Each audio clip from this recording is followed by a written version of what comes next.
ಕಾರ್ಯಕ್ರಮದ ಅಧ್ಯಕ್ಷರು ಹಾಗೂ ಯೋಧರು ಆಗಿರತಕ್ಕಂಥ ಗಿಡ್ಡಂಡ ನಂಜಪ್ಪನವರೇ, ವೇದಿಕೆಯಲ್ಲಿ ಆಸೀನರಾಗಿರ್ತಕ್ಕಂಥ ಎಲ್ಲ ಸಂಘಟನೆಯ ಪ್ರಮುಖರೇ, ಆಗಮಿಸಿರ್ತಕ್ಕಂಥ ಎಲ್ಲ ಬಂಧುಗಳೇ, ನನ್ನೆಲ್ಲ ಮಿತ್ರರೇ ಹಾಗೂ ಸಹೋದರ ಸಹೋದರಿಯರೇ,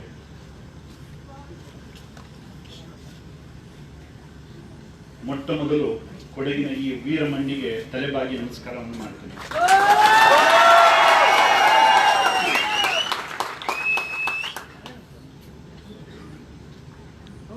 ಯಾವುದು ಅನೇಕರ ನಾಲಿಗೆಯಲ್ಲಿ ಭಾಷಣವಾಗಿ ಹೊರಹೊಮ್ಮಿತ್ತು, ಯಾವುದು ಕವಿಗಳ ಕಾವ್ಯದಲ್ಲಿ ಲಾಲಿತ್ಯವನ್ನು ಮೂಡಿಸಿತ್ತೋ, ಅದನ್ನ ನಿಜ ಜೀವನದಲ್ಲಿ ತಮ್ಮ ರಕ್ತದಲ್ಲಿ ಇತಿಹಾಸವನ್ನು ಬರೆದಿರ್ತಕ್ಕಂಥ ಕೊಡಗಿನ ಆ ಯೋಧರನ್ನ ನಾನು ಮತ್ತೊಮ್ಮೆ ತಲೆಬಾಗಿ ನೆನಪಿಸಿಕೊಂಡು ಅವರೆಲ್ಲರಿಗೂ ಕೂಡ ನಾನು ನನ್ನ ಪ್ರಣಾಮವನ್ನು ಸಲ್ಲಿಸ್ತೇನೆ.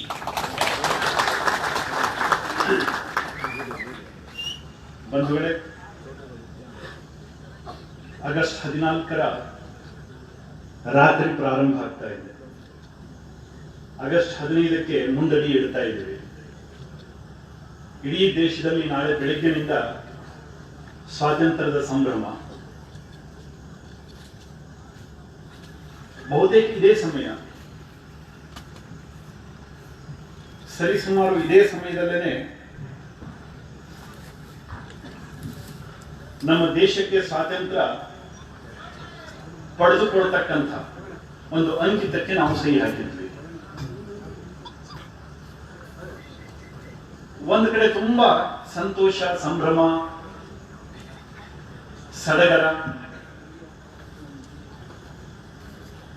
ನೂರಾರು ವರ್ಷಗಳ ರಾಜಕೀಯ ದಾಸ್ಯದ ನಂತರದಲ್ಲಿ ನಮಗೆ ಸಿಕ್ಕಿರ್ತಕ್ಕಂತಹ ಸ್ವಾತಂತ್ರ್ಯದ ಸಂಭ್ರಮದಲ್ಲಿ ಒಂದು ಕಡೆ ನಾವು ಮತ್ತರಾಗಿದ್ವಿ, ಮತ್ತೊಂದು ಕಡೆ ಇಲ್ಲಿ ಸಹಿ ಬಿದ್ದ ತಕ್ಷಣವೇ ದೇಶ ವಿಭಜನೆಯ ಆ ಒಂದು ಕರಾಳ ಅಧ್ಯಾಯಕ್ಕೆ ಅಂಕಿತ ಹಾಕಿದ ತಕ್ಷಣದಲ್ಲೇನೆ ಚೀರಾಟ, ನರಳಾಟ, ಆಕ್ರಂದನ ಇದು ಮುಗಿಲು ಮುಟ್ಟಿತ್ತು. ಒಂದ್ ಕಡೆ ಸಂಭ್ರಮ, ಸಡಗರ, ಪಟಾಕಿಗಳು, ಕುಶಾಲ ತೋಪುಗಳು, ನಗರಗಳಿಗೆ ಅಲಂಕಾರ.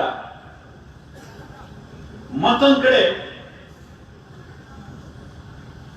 ಅಮಾನವೀಯವಾಗಿರತಕ್ಕಂಥ ಅತ್ಯಾಚಾರ, ಅನಾಚಾರ್ಯ, ದೌರ್ಜನ್ಯ, ದೊಂಬಿ, ಗಲಭೆ ಇರತಕ್ಕಂಥ ಮನೆ ಮಠಗಳನ್ನ ಕಳೆದುಕೊಂಡು ರಸ್ತೆ ಪಾಲಾಗಿರ್ತಕ್ಕಂಥ, ಬೀದಿ ಬದಿಯಲ್ಲಿ ಹೆಣವಾಗಿರ್ತಕ್ಕಂಥ ಅನೇಕರ ನೋವು. ಬಹುತೇಕ ಜಗತ್ತಿನ ಇತಿಹಾಸದಲ್ಲಿ ಒಂದೇ ಸಮಯದಲ್ಲಿ ನಡೆದಿರ್ತಕ್ಕಂಥ ಒಂದು ದ್ವಂದ್ವ.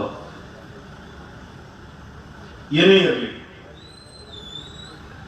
ತುಂಡಾದ ಭಾರತಕ್ಕಾದ್ರೂ ಆಗಸ್ಟ್ 15 ನಮಗೆ ರಾಜಕೀಯ ಸ್ವಾತಂತ್ರ್ಯ ಸಿಕ್ತು. ನನ್ನ ಮಾತುಗಳಲ್ಲಿ ಅತ್ಯಂತ ಸ್ಪಷ್ಟತೆ ಇದೆ. ಆಗಸ್ಟ್ 15 1947 ನಮಗೆ ಸಿಕ್ಕಿದ್ದು ರಾಜಕೀಯ ಸ್ವಾತಂತ್ರ್ಯ. ಕೆಲವರು ಹೇಳ್ತಾರೆ, ವಿಶೇಷವಾಗಿ ಈ ಮಣ್ಣಿನ ಗಂಧವೇ ಗೊತ್ತಿಲ್ಲದೆ ಇರತಕ್ಕಂಥ ಅನೇಕ ವಿಚಾರವಾದಿಗಳು ಮತ್ತು ಇತಿಹಾಸಕಾರರು ಬರೀತಾರೆ, ನಮ್ದು ಗುಲಾಮಿ ಇತಿಹಾಸ ಅಂತ. ನಾವು ನಮ್ಮ ಸ್ವಂತಿಕೆಯ ಆಧಾರದಲ್ಲಿ ಎದ್ದು ನಿಂತ್ಕೊಂಡಿರಲಿಲ್ಲ, ಗುಲಾಮರಾಗಿದ್ವಿ. ಒಂದು ಕಾಲದಲ್ಲಿ ಹೂಣರು, ಶಕರು, ಯವನರು, ನಂತರದಲ್ಲಿ ಮೊಘಲರು, ನಂತರದಲ್ಲಿ ಬ್ರಿಟಿಷರು, ಇವರೆಲ್ಲರೂ ಆಳಿದ್ರು. ನಮಗೆ ಅದಕ್ಕಿಂತ ಹಿಂದಿನ ಇತಿಹಾಸ ಇಲ್ಲ, ನಮ್ಮದು ಗುಲಾಮಿ ಇತಿಹಾಸ. ಬಹುತೇಕ ಅಂತಹ ತಿಳಿಗೇಡಿ ಬುದ್ಧಿಜೀವಿಗಳಿಗೆ ನಾನು ಹೇಳಲಿಕ್ಕೆ ಬಯಸೋದಿಷ್ಟೇ, ಒಮ್ಮೆ ಈ ಮಣ್ಣಿನ ಇತಿಹಾಸವನ್ನ ತಿರುವಿ ಹಾಕಿ. ಬಂಧುಗಳೇ, ಜಗತ್ತಿನ ಭೂಪಟದಲ್ಲಿ ಇವತ್ತು ನಾಮಾಂಕಿತಗೊಂಡಿರತಕ್ಕಂಥ ಅನೇಕ ರಾಷ್ಟ್ರಗಳನ್ನು ನೋಡಿದಾಗ ಬಹುತೇಕ ಎಲ್ಲಿ ಯಾರು ದಾಂಗುಡಿ ಇಟ್ಟರೋ, ಎಲ್ಲಿ ಯಾರು ದಾಳಿ ಮಾಡಿದ್ರೋ, ಇವತ್ತಿನ ತನಕವೂ ಅಲ್ಲಿ ರಾಜಕೀಯವಾಗಿ ಯಾವುದೇ ರೀತಿಯ ಒಂದು ಸರ್ಕಾರ ಇರಬಹುದು, ಆದ್ರೆ ಆ ದಾಂಗುಡಿ ಇಟ್ಟಿರ್ತಕ್ಕಂಥ, ದಾಳಿ ಮಾಡಿರ್ತಕ್ಕಂಥ ದಾಳಿ ಹೋಕರ ಕರಿ ನೆರಳಿನಿಂದ ಇವತ್ತೂ ಕೂಡ ಹೊರಗಡೆ ಬಂದಿಲ್ಲ. ಅವರು ಹೊರಗಡೆ ಬಂದಿಲ್ಲ. ಇಸ್ಲಾಂ ಪ್ರಾರಂಭ ಆಯಿತು. ಇಸ್ಲಾಂ ಪ್ರಾರಂಭ ಆದ ಕೇವಲ 17 ವರ್ಷಗಳಲ್ಲಿ ಮಧ್ಯ ಏಷ್ಯಾದ ಬಹುತೇಕ ರಾಷ್ಟ್ರಗಳು ಇಸ್ಲಾಮೀಕರಣಗೊಂಡವು. ಯೇಸು ಕ್ರಿಸ್ತ ಹುಟ್ಟಿ ಕೇವಲ 57-58 ವರ್ಷಗಳಲ್ಲಿ ಇಡೀ ಯುರೋಪ್ ಶಿಲುಬೆಯ ಮಯ ಆಯಿತು. ಸುಮಾರು 1,000 ವರ್ಷಗಳ ಕಾಲ ನಿರಂತರವಾಗಿರತಕ್ಕಂತಹ ದಾಳಿ ದಂಡಯಾತ್ರೆಗಳು ನಡೆದರೂ ಕೂಡ ಇವತ್ತೂ ಕೂಡ ಈ ಮಣ್ಣಿನಲ್ಲಿ ಪುಟಗೋಸಿಗಳಾಗಿಯೇ ಅವರಿದ್ದಾರೆ.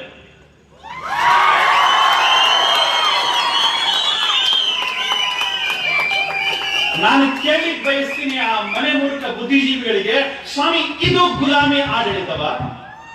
ಇದು ಗುಲಾಮಿ ರಕ್ತವ? ಸುಮಾರು 1,000 ವರ್ಷಗಳ ಕಾಲ ನಿರಂತರವಾಗಿ ರಕ್ತವನ್ನು ಕೊಟ್ಟಿವೆ. ನಮ್ಮ ಅನೇಕ ಮಠ ಮಂದಿರಗಳು ನುಚ್ಚು ನೂರಾದವು, ಕೋಟಿ ಕೋಟಿ ಜನ ಅತ್ಯಾಚಾರಕ್ಕೀಡಾದರು. ಆದರೂ ಕೂಡ ನಮ್ಮ ತನವನ್ನು ಬಿಟ್ಟು ಕೊಡದೇನೆ ನಮ್ಮ ಆ ಕೇಸರಿ ಧ್ವಜವನ್ನ ಇವತ್ತಿನ ತನಕನೂ ಹಾರಿಸ್ತಾ ಬಂದಿದ್ದೀವಿ. ಕಣ್ರಿ, ಇದು ಗುಲಾಮಿತನದ ಸಂಕೇತವ? ಇದು ಗುಲಾಮಿತನದ ಸಂಕೇತವ?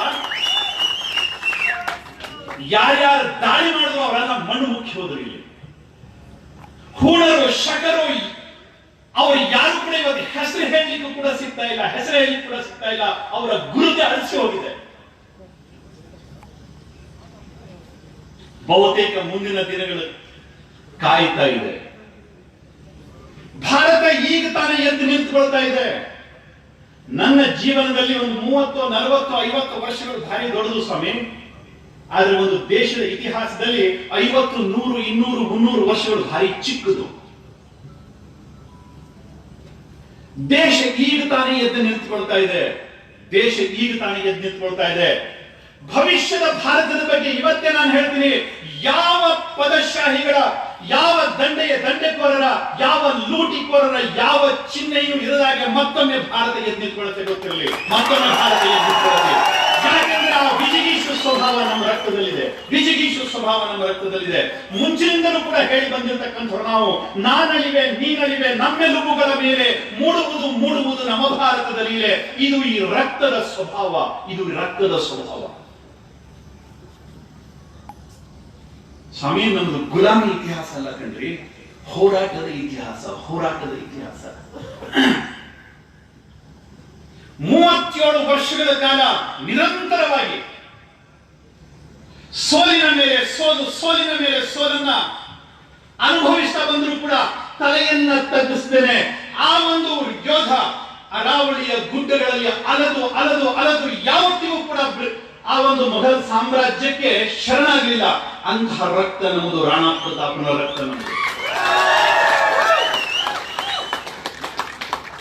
ಕೇವಲ ಬೆರಳೆಣಿಕೆಯ ಹುಡುಗರನ್ನ ಇಟ್ಟುಕೊಂಡು ಆ ಒಂದು ಭಾರಿ ದೊಡ್ಡದಾಗಿರ್ತಕ್ಕಂತಹ ಮೊಘಲ್ ಸಾಮ್ರಾಜ್ಯಕ್ಕೆ, ಶಾಹಿ ಸಾಮ್ರಾಜ್ಯಕ್ಕೆ ಸೆಡ್ಡು ಹೊಡೆದಿರ್ತಕ್ಕಂಥ ಶಿವಾಜಿಯ ರಕ್ತ ನಮ್ಮದು. ಶಿವಾಜಿಯ ರಕ್ತ. ಸೋಲನ್ನು ಒಪ್ಕೊಳ್ಳೋ ರಕ್ತ ಅಲ್ಲ ಕಣ್ರಿ, ಸೋಲನ್ನು ಒಪ್ಕೊಳ್ಳೋ ರಕ್ತ ಅಲ್ಲ.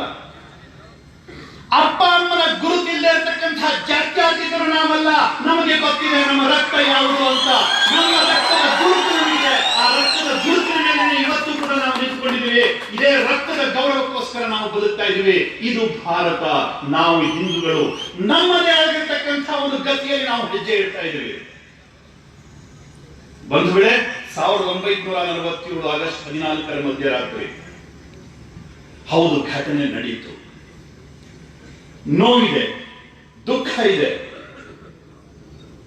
ಅವತ್ತು ತೀರ್ಕೊಂಡಿರ್ತಕ್ಕಂಥ, ಅವತ್ತು ಆ ನೋವಿಗೆ, ಅವತ್ತಿನ ಆ ಘಟನೆಗೆ ಬಲಿಯಾಗಿರ್ತಕ್ಕಂಥ ಲಕ್ಷ ಜನರ ಬಗ್ಗೆ ಇವತ್ತು ಕೂಡ ಹೃದಯ ಇವತ್ತು ಮರಗ್ತಾ ಇದೆ. ಆದ್ರೆ ಎಲ್ಲೋ ಒಂದು ಕಡೆ ಯಾರೋ ಪೇಪರ್ಗೆ ಸಹಿ ಹಾಕಿದ್ರು ಅಂತ ಮಾತ್ರಕ್ಕೆ ಆ ವಿಭಜನೆಯನ್ನ ನಾವು ಒಪ್ಕೋಬೇಕಾ? ಮನಸ್ಸು ಒಪ್ಲಿಕ್ಕೆ ಸಾಧ್ಯ ಇಲ್ಲ. ಯಾರೋ ಮಾಡ್ಕೊಂಡಿರ್ತಕ್ಕಂಥ ರಾಜಕೀಯ ಒಪ್ಪಂದಗಳು ಈ ಸಮಾಜದ ಒಂದು ಭಾಗ ಆಗಬೇಕಾ? ಎಲ್ಲೋ ಕೆಲವು ಕಾಲಗಳ ಕಾಲ ಪುಸ್ತಕದಲ್ಲಿ ಆ ಅಂಕಿತ ರಾರಾಜಿಸಬಹುದು. ಆದ್ರೆ ಇಷ್ಟು ಮಾತ್ರ ಗೊತ್ತಿರಲಿ, ಈ ರಕ್ತ ಯಾವತ್ತೂ ಅದನ್ನು ಒಪ್ಕೊಳ್ತಾ ಇಲ್ಲ, ಈ ವಿಭಜನೆಯನ್ನು ನಾವು ಒಪ್ಕೊಳ್ತಾ ಇಲ್ಲ. ಮತ್ತೊಮ್ಮೆ ಅಖಂಡ ಭಾರತವನ್ನು ನಾವು ಕಟ್ತೀವಿ. ಆ ಸಂಕಲ್ಪದ ಜೊತೆಗೆ ನಾವು ಸೇರಿದ್ವಿ, ಆ ಸಂಕಲ್ಪದ ಜೊತೆಗೆ ನಾವು ಸೇರಿದ್ವಿ. ನಮ್ಮೆದುರುಗಡೆ ಒಂದು ದೇಶ ಇದೆ, ಇಸ್ರೇಲ್. ನಿಲ್ಲಿಕ್ಕೆ ನೆಲೆ ಇರಲಿಲ್ಲ. ಆಡೋ ಭಾಷೆ ಕೂಡ ನಶಿಸಿ ಹೋಗಿತ್ತು. ಇಸ್ರೇಲ್ ರೂಪುಗೊಂಡಾಗ ಕೇವಲ ಒಬ್ಬನಿಗೆ ಮಾತ್ರ ಹಿಬ್ರು ಬರ್ತಿತ್ತು, ಕೇವಲ ಒಬ್ಬನಿಗೆ ಮಾತ್ರ ಹಿಬ್ರು ಬರ್ತಿತ್ತು.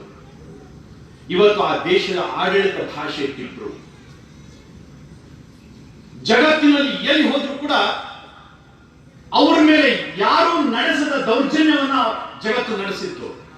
ಬಹುತೇಕ ಹೆಮ್ಮೆಯಿಂದ ನಾವು ಹೇಳ್ಕೋಬಹುದು, ಜಗತ್ತಿನಲ್ಲಿ ಯಾರೇ ಬಂದರೂ ಕೂಡ ಆಶ್ರಯ ಕೊಟ್ಟಿರ್ತಕ್ಕಂಥ ಮಣ್ಣು ಇದು. ಅವರು ಯಹೂದಿಗಳು, ಮುಸಲ್ಮಾನರು, ಕ್ರಿಶ್ಚಿಯನ್ರು ಯಾರನ್ನೂ ಕೂಡ ನಾವು ಜಾತಿಯಿಂದ, ಅವರ ವಿಚಾರದಿಂದ ನೋಡಿಲ್ಲ. ಈ ದೇಶದ ಒಂದು ಸ್ವಭಾವ, ಯಾರೇ ಬರಲಿ ಕರೆದು ಸತ್ಕಾರ ಮಾಡ್ತೀವಿ. ಈ ಸ್ವಭಾವಕ್ಕೆ ತಕ್ಕಂತೆ ಎಲ್ಲರಿಗೂ ಅವಕಾಶವನ್ನು ನಾವು ಮಾಡಿಕೊಡ್ತೀವಿ. ಇವತ್ತು ಕೂಡ ಯಹೂದಿಗಳನ್ನ ನೆನಪಿಸ್ತಾರೆ. ಜಗತ್ತಿನಲ್ಲಿ ನಮಗೆ ಯಾರಾದರೂ ಗೌರವ ಕೊಟ್ಟಿರೋದು ಇದ್ರೆ ಅದು ಭಾರತದವರು ಮಾತ್ರ ಅಂತ.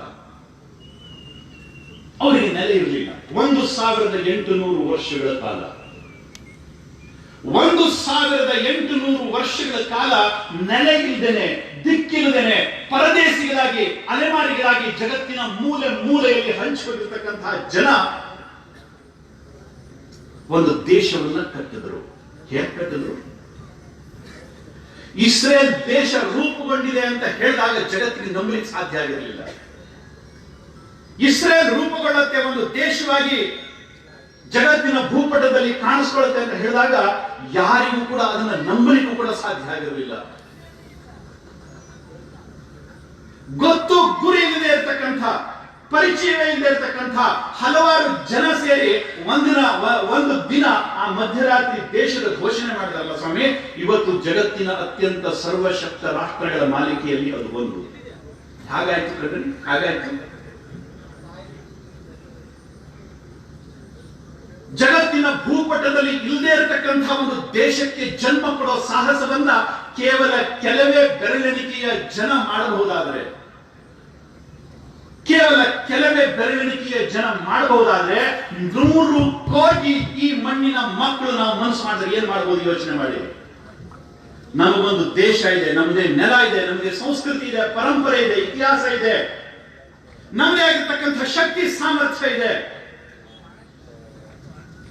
ಗೊತ್ತಿಲ್ಲದೆ ಇರತಕ್ಕಂಥ ಒಂದು ನಕ್ಷೆ ಜಗತ್ತಿನ ಭೂಪಟದಲ್ಲಿ ಮೂಡಿ ಬರ್ಬೋದು ಅಂತ ಆದ್ರೆ, ಇವತ್ತು ಅತ್ಯಂತ ಸಬಲ ರಾಷ್ಟ್ರಗಳ ಮಾಲಿಕೆಯಲ್ಲಿ ಒಂದಾಗಿರ್ತಕ್ಕಂಥ ನಾವು ಇನ್ನು 50 ವರ್ಷಗಳ ಕಾಲ, ಇನ್ನು 100 ವರ್ಷಗಳ ಕಾಲ ಹೇಗೆ ಆಡಳಿತ ನಡೆಸಬೇಕು? ನೀವು ಯೋಚನೆ ಮಾಡಿ ಸ್ವಾಮಿ, ಹೇಗೆ ಯೋಚನೆ ಮಾಡಿ.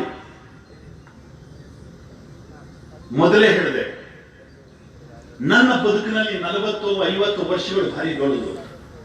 ಆದರೆ ಜಗತ್ತಿನ ಇತಿಹಾಸವನ್ನು ನೋಡಿದಾಗ ಒಂದು ದೇಶದ ಬದುಕಿಗೆ 100-200 ವರ್ಷಗಳು ಅದು ತುಂಬಾ ಚಿಕ್ಕದು, ತುಂಬಾ ಚಿಕ್ಕದು.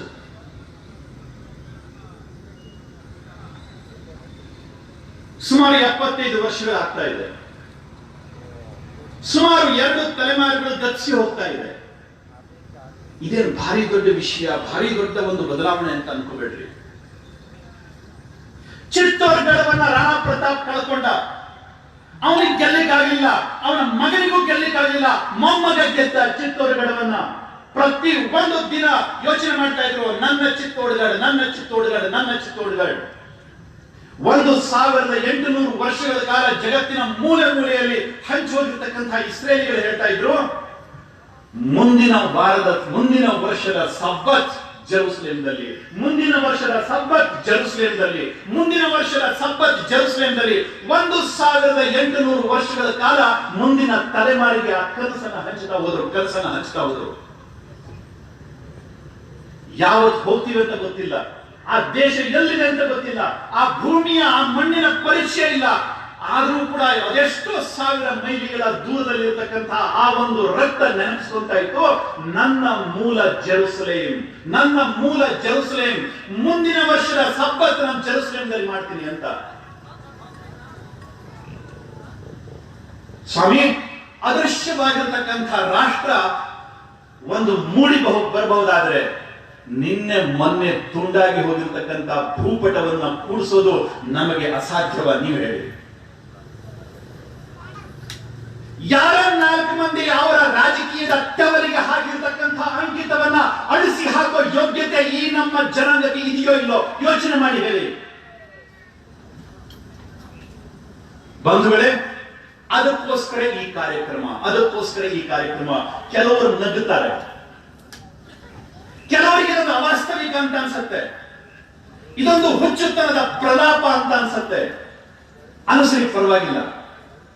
ಬಂಧುಗಳೇ, ನಮಗೆ ಏನು ಮಾಡಬೇಕು ಅನ್ನೋದು ಗೊತ್ತಿದೆ, ನಾವು ಎಲ್ಲಿ ಹೋಗ್ತಾ ಇದೀವಿ ಅನ್ನೋದು ನಮಗೆ ಗೊತ್ತಿದೆ. ತುಂಡಾದ ಭಾರತ ನಮ್ಮ ಕನಸು ಅಲ್ಲೇ ಅಲ್ಲ. ತುಂಡಾದ ಭಾರತ ಈ ದೇಶಕ್ಕೋಸ್ಕರ ಯಾರು ಹೋರಾಟ ಮಾಡಿದ್ರು ಅವರು ಯಾರದು ಕೂಡ ಕನಸಾಗಿರಲಿಲ್ಲ. ಬಾಲಗಂಗಾಧರ ತಿಲಕರ ಕನಸು ಈ ತುಂಡಾದ ಭಾರತ ಆಗಿರಲಿಲ್ಲ. ಚಂದ್ರಶೇಖರ ಆಜಾದ್ ಕನಸು ಈ ತುಂಡಾದ ಭಾರತ ಆಗಿರಲಿಲ್ಲ.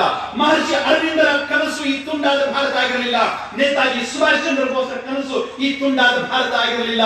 ಅಶ್ಫಾಕ್ ಉಲ್ಲಾನ ಕನಸು ಈ ತುಂಡಾದ ಭಾರತ ಆಗಿರಲಿಲ್ಲ. ರಾಮ್ ಪ್ರಸಾದ್ ಬಿಸ್ಮಿಲಾನ ಕನಸು ಈ ತುಂಡಾದ ಭಾರತ ಆಗಿರಲಿಲ್ಲ. ಎಲ್ಲರೂ ಕೂಡ ಪ್ರತಿಜ್ಞೆ ಮಾಡಿದ್ದು ಸಿಂಧು ನದಿಯನ್ನು ಕೈನಲ್ಲಿ ಇಟ್ಕೊಂಡು. ಯಾವ ಸಿಂಧುವನ್ನು ಕೈನಲ್ಲಿ ಇಟ್ಕೊಂಡು ಅಖಂಡ ಭಾರತದ ಕಲ್ಪನೆಯನ್ನು ಮಾಡಿದ್ರು, ಅಖಂಡ ಭಾರತದ ಸ್ವಾತಂತ್ರ್ಯದ ಕನಸನ್ನು ಕಂಡಿದ್ರು, ಆ ಎಲ್ಲ ಆತ್ಮಗಳಿಗೆ ನಮ್ಮ ಹೇಳಿತನದ ಪರಿಣಾಮವಾಗಿ ಇಲ್ಲ ಕಣ್ರಿ ಸಿಕ್ಕಿದ್ದೇ ಇಷ್ಟು ಅಂತ ಹೇಳಿ ಬೇಡಿ ಬಂದ ಭಿಕ್ಷೆಯನ್ನು ಕಾಲ ಕೆಳಗಡೆ ಹಾಕ್ತೀವ? ಅಥವಾ ಇವತ್ತಲ್ಲ ನಾಳೆ ಕಳೆದು ಹೋಗಿರ್ತಕ್ಕಂಥ ಮಣ್ಣನ್ನ ಗೆದ್ದು ತಂದು ನಮ್ಮಮ್ಮನ ನಮ್ಮಪ್ಪನ ಸತ್ತು ಸ್ವರ್ಗವನ್ನು ಸೇರತಕ್ಕಂಥ ಆತ್ಮಗಳ ಕಾಲಿನ ಕೆಳಗಡೆ ಇಡ್ತೀವ? ಯೋಚನೆ ಮಾಡಿ ಸ್ವಾಮಿ, ಇದು ನಮ್ಮ ಎದುರುಗಡೆ ಇರತಕ್ಕಂತಹ ಸವಾಲು. ಇವತ್ತಲ್ಲ ನಾಳೆ ಕಳೆದು ಹೋಗಿರ್ತಕ್ಕಂಥ ಭೂಭಾಗ ನಮ್ಮದು ಆಗಲೇಬೇಕು. ಈ ಕನಸಿನ ಜೊತೆಗೇನೆ ಅಖಂಡ ಭಾರತದ ಸಂಕಲ್ಪದ ದಿನ ಪ್ರಾರಂಭಗೊಂಡಿದೆ. ಇವತ್ತಲ್ಲ ನಾಳೆ ನಮ್ಮ ಕನಸನ್ನ ನನಸನ್ನಾಗಿ ಮಾಡ್ತೀವಿ. ಆ ಒಂದು ಶ್ರದ್ಧೆ, ಆ ಒಂದು ಭಕ್ತಿ, ಆ ಒಂದು ಕಿಚ್ಚು ನಮ್ಮ ಹೃದಯದಲ್ಲಿದೆ. ಅದಕ್ಕೋಸ್ಕರ ಈ ಕಾರ್ಯಕ್ರಮಗಳನ್ನು ಪ್ರತಿ ವರ್ಷ ಮಾಡ್ತೀವಿ. ನಾನಳಿವೆ ನೀನಳಿವೆ ನಮ್ಮೆಲುಬುಗಳ ಮೇಲೆ ಮೂಡುವುದು ನಮ್ಮ ಭಾರತದಲ್ಲಿವೆ. ನಾನ್ ನೋಡ್ತೀನೋ ಇಲ್ಲ ಗೊತ್ತಿಲ್ಲ, ನಮ್ಮ ಮಗ ನೋಡ್ತಾನೋ ಇಲ್ಲ ಗೊತ್ತಿಲ್ಲ, ನಮ್ಮ ಮೊಮ್ಮಕ್ಕಳು ನೋಡ್ತಾರೋ ಇಲ್ಲ ಗೊತ್ತಿಲ್ಲ. ಆದ್ರೆ ಇವತ್ತಲ್ಲ ನಾಳೆ ಈ ಕಳೆದು ಹೋಗಿರ್ತಕ್ಕಂಥ ಭೂಭಾಗದ ಮೇಲೆ ತಿರಂಗ ಹಾರಾಡಬೇಕು. ಇದು ನಮ್ಮ ಕನಸು, ಇದು ನಮ್ಮ ಕಲ್ಪನೆ. ಅದಕ್ಕೆ ಬೇಕಾಗಿರ್ತಕ್ಕಂತಹ ಸಿದ್ಧತೆ ಆರಂಭ ಆಗಬೇಕಾಗಿದೆ. ಯಾರಿಗೆ ಈ ಕಲ್ಪನೆಗಳಿಲ್ಲ, ಯಾರಿಗೆ ಈ ಯೋಚನೆ ಇಲ್ಲ, ಅಂತವರ ಹೃದಯವನ್ನ ತಟ್ಟಿ ಕುಟ್ಟಿ ಮುಟ್ಟಿ ಎಬ್ಬಿಸಬೇಕಾಗಿದೆ. ಬಂಧುಗಳೇ, ಕಳೆದ 70 ವರ್ಷಗಳಲ್ಲಿ ಅದೆಷ್ಟೋ ನೀರು ಹರಿದು ಹೋಗಿದೆ ಗಂಗೆಯಲ್ಲಿ. ಗಂಗೆಯೂ ಮಲಿನಗೊಂಡಿದ್ದಾಳೆ. ಎಷ್ಟೋ ಜನರಿಗೆ ಅನ್ಸುತ್ತೆ, ಗಂಗಾ ಕ್ಲೀನಿಂಗ್ ಪ್ರಾಜೆಕ್ಟ್ ತಗೊಂಡಾಗ ತುಂಬಾ ಜನ ನಕ್ಕಿದ್ರು, ಗಂಗೆಯನ್ನು ಕ್ಲೀನ್ ಮಾಡ್ತಾರ, ಗಂಗೆ ಕ್ಲೀನ್ ಆಗ್ತದ?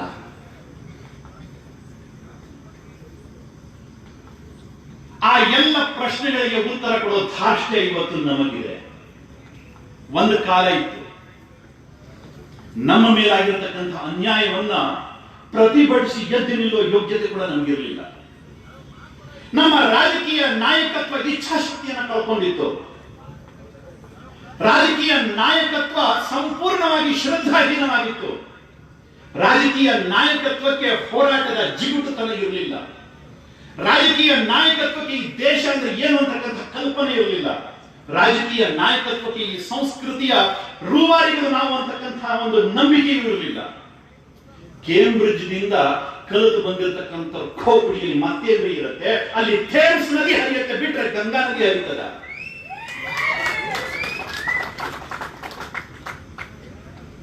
ಬಂಧುಗಳೇ, ಅದರ ಪರಿಣಾಮವಾಗಿ ಇಡೀ ಸಮಾಜ ಅವತ್ತು ತಪ್ಪಾಗಿ ಹಾಕಿರ್ತಕ್ಕಂಥ ಅಂಕಿತವನ್ನು ಒಪ್ಕೊಂಡಿತ್ತು. ಕೆಲವು ಜನ ಪ್ರತಿಭಟನೆ ಮಾಡಿದ್ರು, ಆದ್ರೂ ಸಂಖ್ಯೆ ಇರಲಿಲ್ಲ. ಇಡೀ ದೇಶಕ್ಕೆ ದೇಶ ಒಂದಾಗಿ ನಿಲ್ತಕ್ಕಂತಹ ಸ್ಥಿತಿ ಅವತ್ತಿರಲಿಲ್ಲ. ಅದೇ ಒಂದು ದುಸ್ಸಾಹಸವನ್ನ ಇವತ್ತಿನ ಕಾಂಗ್ರೆಸ್ ಮಾಡಿದ್ದಿದ್ರೆ, ಅವತ್ತಿನ ಕಾಂಗ್ರೆಸ್ ಮಾಡಿತ್ತು, ನಡೆದೋಯ್ತು. ಇವತ್ತಿನ ಕಾಂಗ್ರೆಸ್ ಅದೇ ದುಸ್ಸಾಹಸವನ್ನ ಮಾಡಿದ್ದಿದ್ರೆ ಕಾಂಗ್ರೆಸ್ ಎಲ್ಲಿರ್ತಿತ್ತು? ಕಾವೇರಿ ನದಿಯಲ್ಲಿರ್ತಿತ್ತು.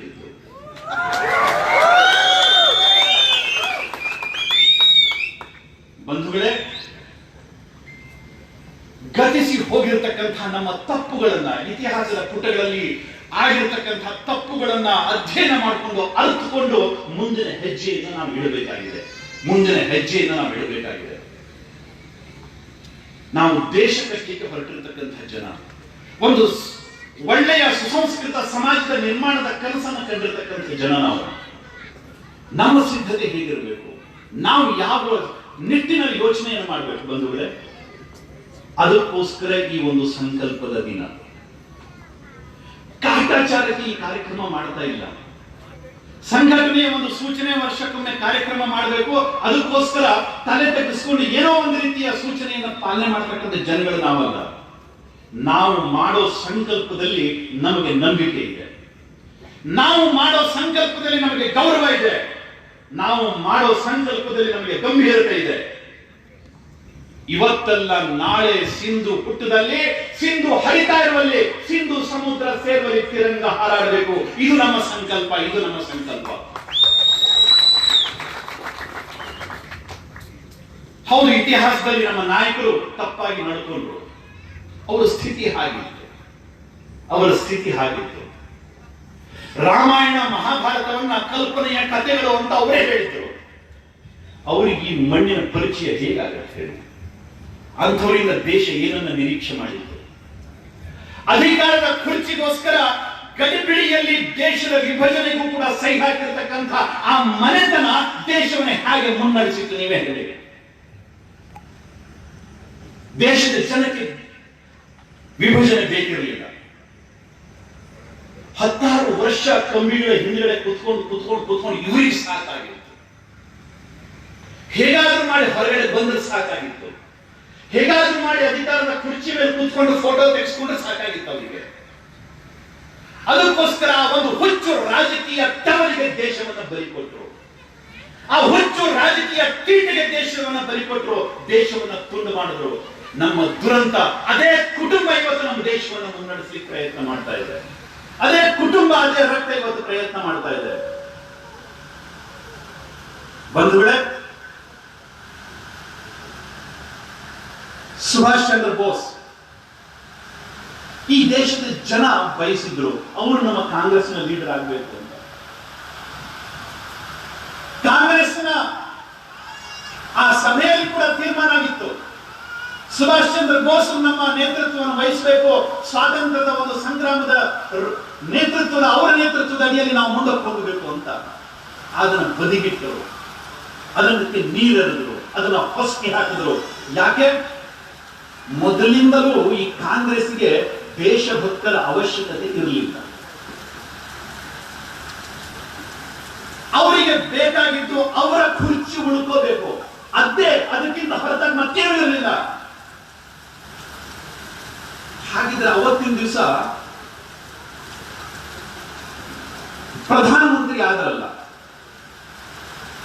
ಅವರು ಸರ್ದಾರ್ ವಲ್ಲಭಾಯಿ ಪಟೇಲರನ್ನು ಇಡೀ ದೇಶ ಒಪ್ಕೊಂಡಿದ್ದು ಅವರನ್ನ ಪ್ರಧಾನಮಂತ್ರಿ ಮಾಡಬೇಕು ಅಂತ. ಯಾಕೆ ಒಪ್ಕೊಂಡಿರಲಿಲ್ಲ? ಇವರು ಯಾಕೆ ಒಪ್ಕೊಂಡಿಲ್ಲ? ಸರ್ದಾರ್ ವಲ್ಲಭಾಯಿ ಪಟೇಲ್ ಏನಾದ್ರೂ ಪ್ರಧಾನಮಂತ್ರಿ ಆಗಿದ್ದಿದ್ರೆ ಬಹುತೇಕ ಅಂಕಿತವನ್ನ ಅವತ್ತೇ ಅಳಿಸಿ ಹಾಕ್ತಿದ್ರು. ನಮ್ಮ ಸೈನಿಕರು ಲಾಹೋರವನ್ನು ಮುಟ್ಟಿದ್ರು, ಸಿಂಧುವನ್ನ ದಾಟಿದ್ರು. ಅವ್ರು ಹೇಳಿದ್ರು ಒಪ್ಕೋಬೇಡಿ. ಇದೇ ನಮ್ಮ ಕೊಡಗಿನ ವೀರ ಮಗ ಅವರೇ ಹೇಳಿದ್ರು ಈ ಒಂದು ಅಂಕಿತವನ್ನ ಒಪ್ಕೋಬೇಡಿ, ನಾವು ಇತಿಹಾಸವನ್ನ ಬದಲಾಯಿಸ್ತೀವಿ ಅಂತ. ಆದ್ರೂ ಕೂಡ ಮೋಸ ಮಾಡಿದ್ರಲ್ಲ ಸ್ವಾಮಿ, ಅವರ ಪುಕ್ಕಲುತನದ ಪರಿಣಾಮವಾಗಿ, ಅವರ ಹೇಳಿತನದ ಪರಿಣಾಮವಾಗಿ, ಅವರ ರಾಜಕೀಯದ ತೆವರುತನದ ಪರಿಣಾಮವಾಗಿ ಅವತ್ತು ಆ ಅಂಕಿತಕ್ಕೆ ಬಲಿ ಬಿದ್ದು ಲಕ್ಷಾಂತರ ಕೋಟ್ಯಾಂತರ ನಮ್ಮ ಜನರ ರಕ್ತವನ್ನ ಸಿಂಧುವಿನಲ್ಲಿ ಹರಿಸಿದ್ರಲ್ಲ ಸ್ವಾಮಿ. ಸಿಂಧು ಕೆಂಪಾಗಿತ್ತು ಅವತ್ತು. ಕೇವಲ 4-5 ದಿವಸದ ಹಿಂದೆ ಹಳದಿ ಘಾಟಿಗೆ ಹೋಗಿದ್ದೆ, ನಮ್ಮ ಮಗನನ್ನು ಕರ್ಕೊಂಡು ಹೋಗಿದ್ದೆ. ಅವನ ಇತಿಹಾಸ ಓದ್ತಾ ಇದ್ದ. ಹಳದಿ ಘಾಟ್ ಯುದ್ಧದ ಬಗ್ಗೆ ಅನೇಕ ಪುಟಗಳಿದೆ.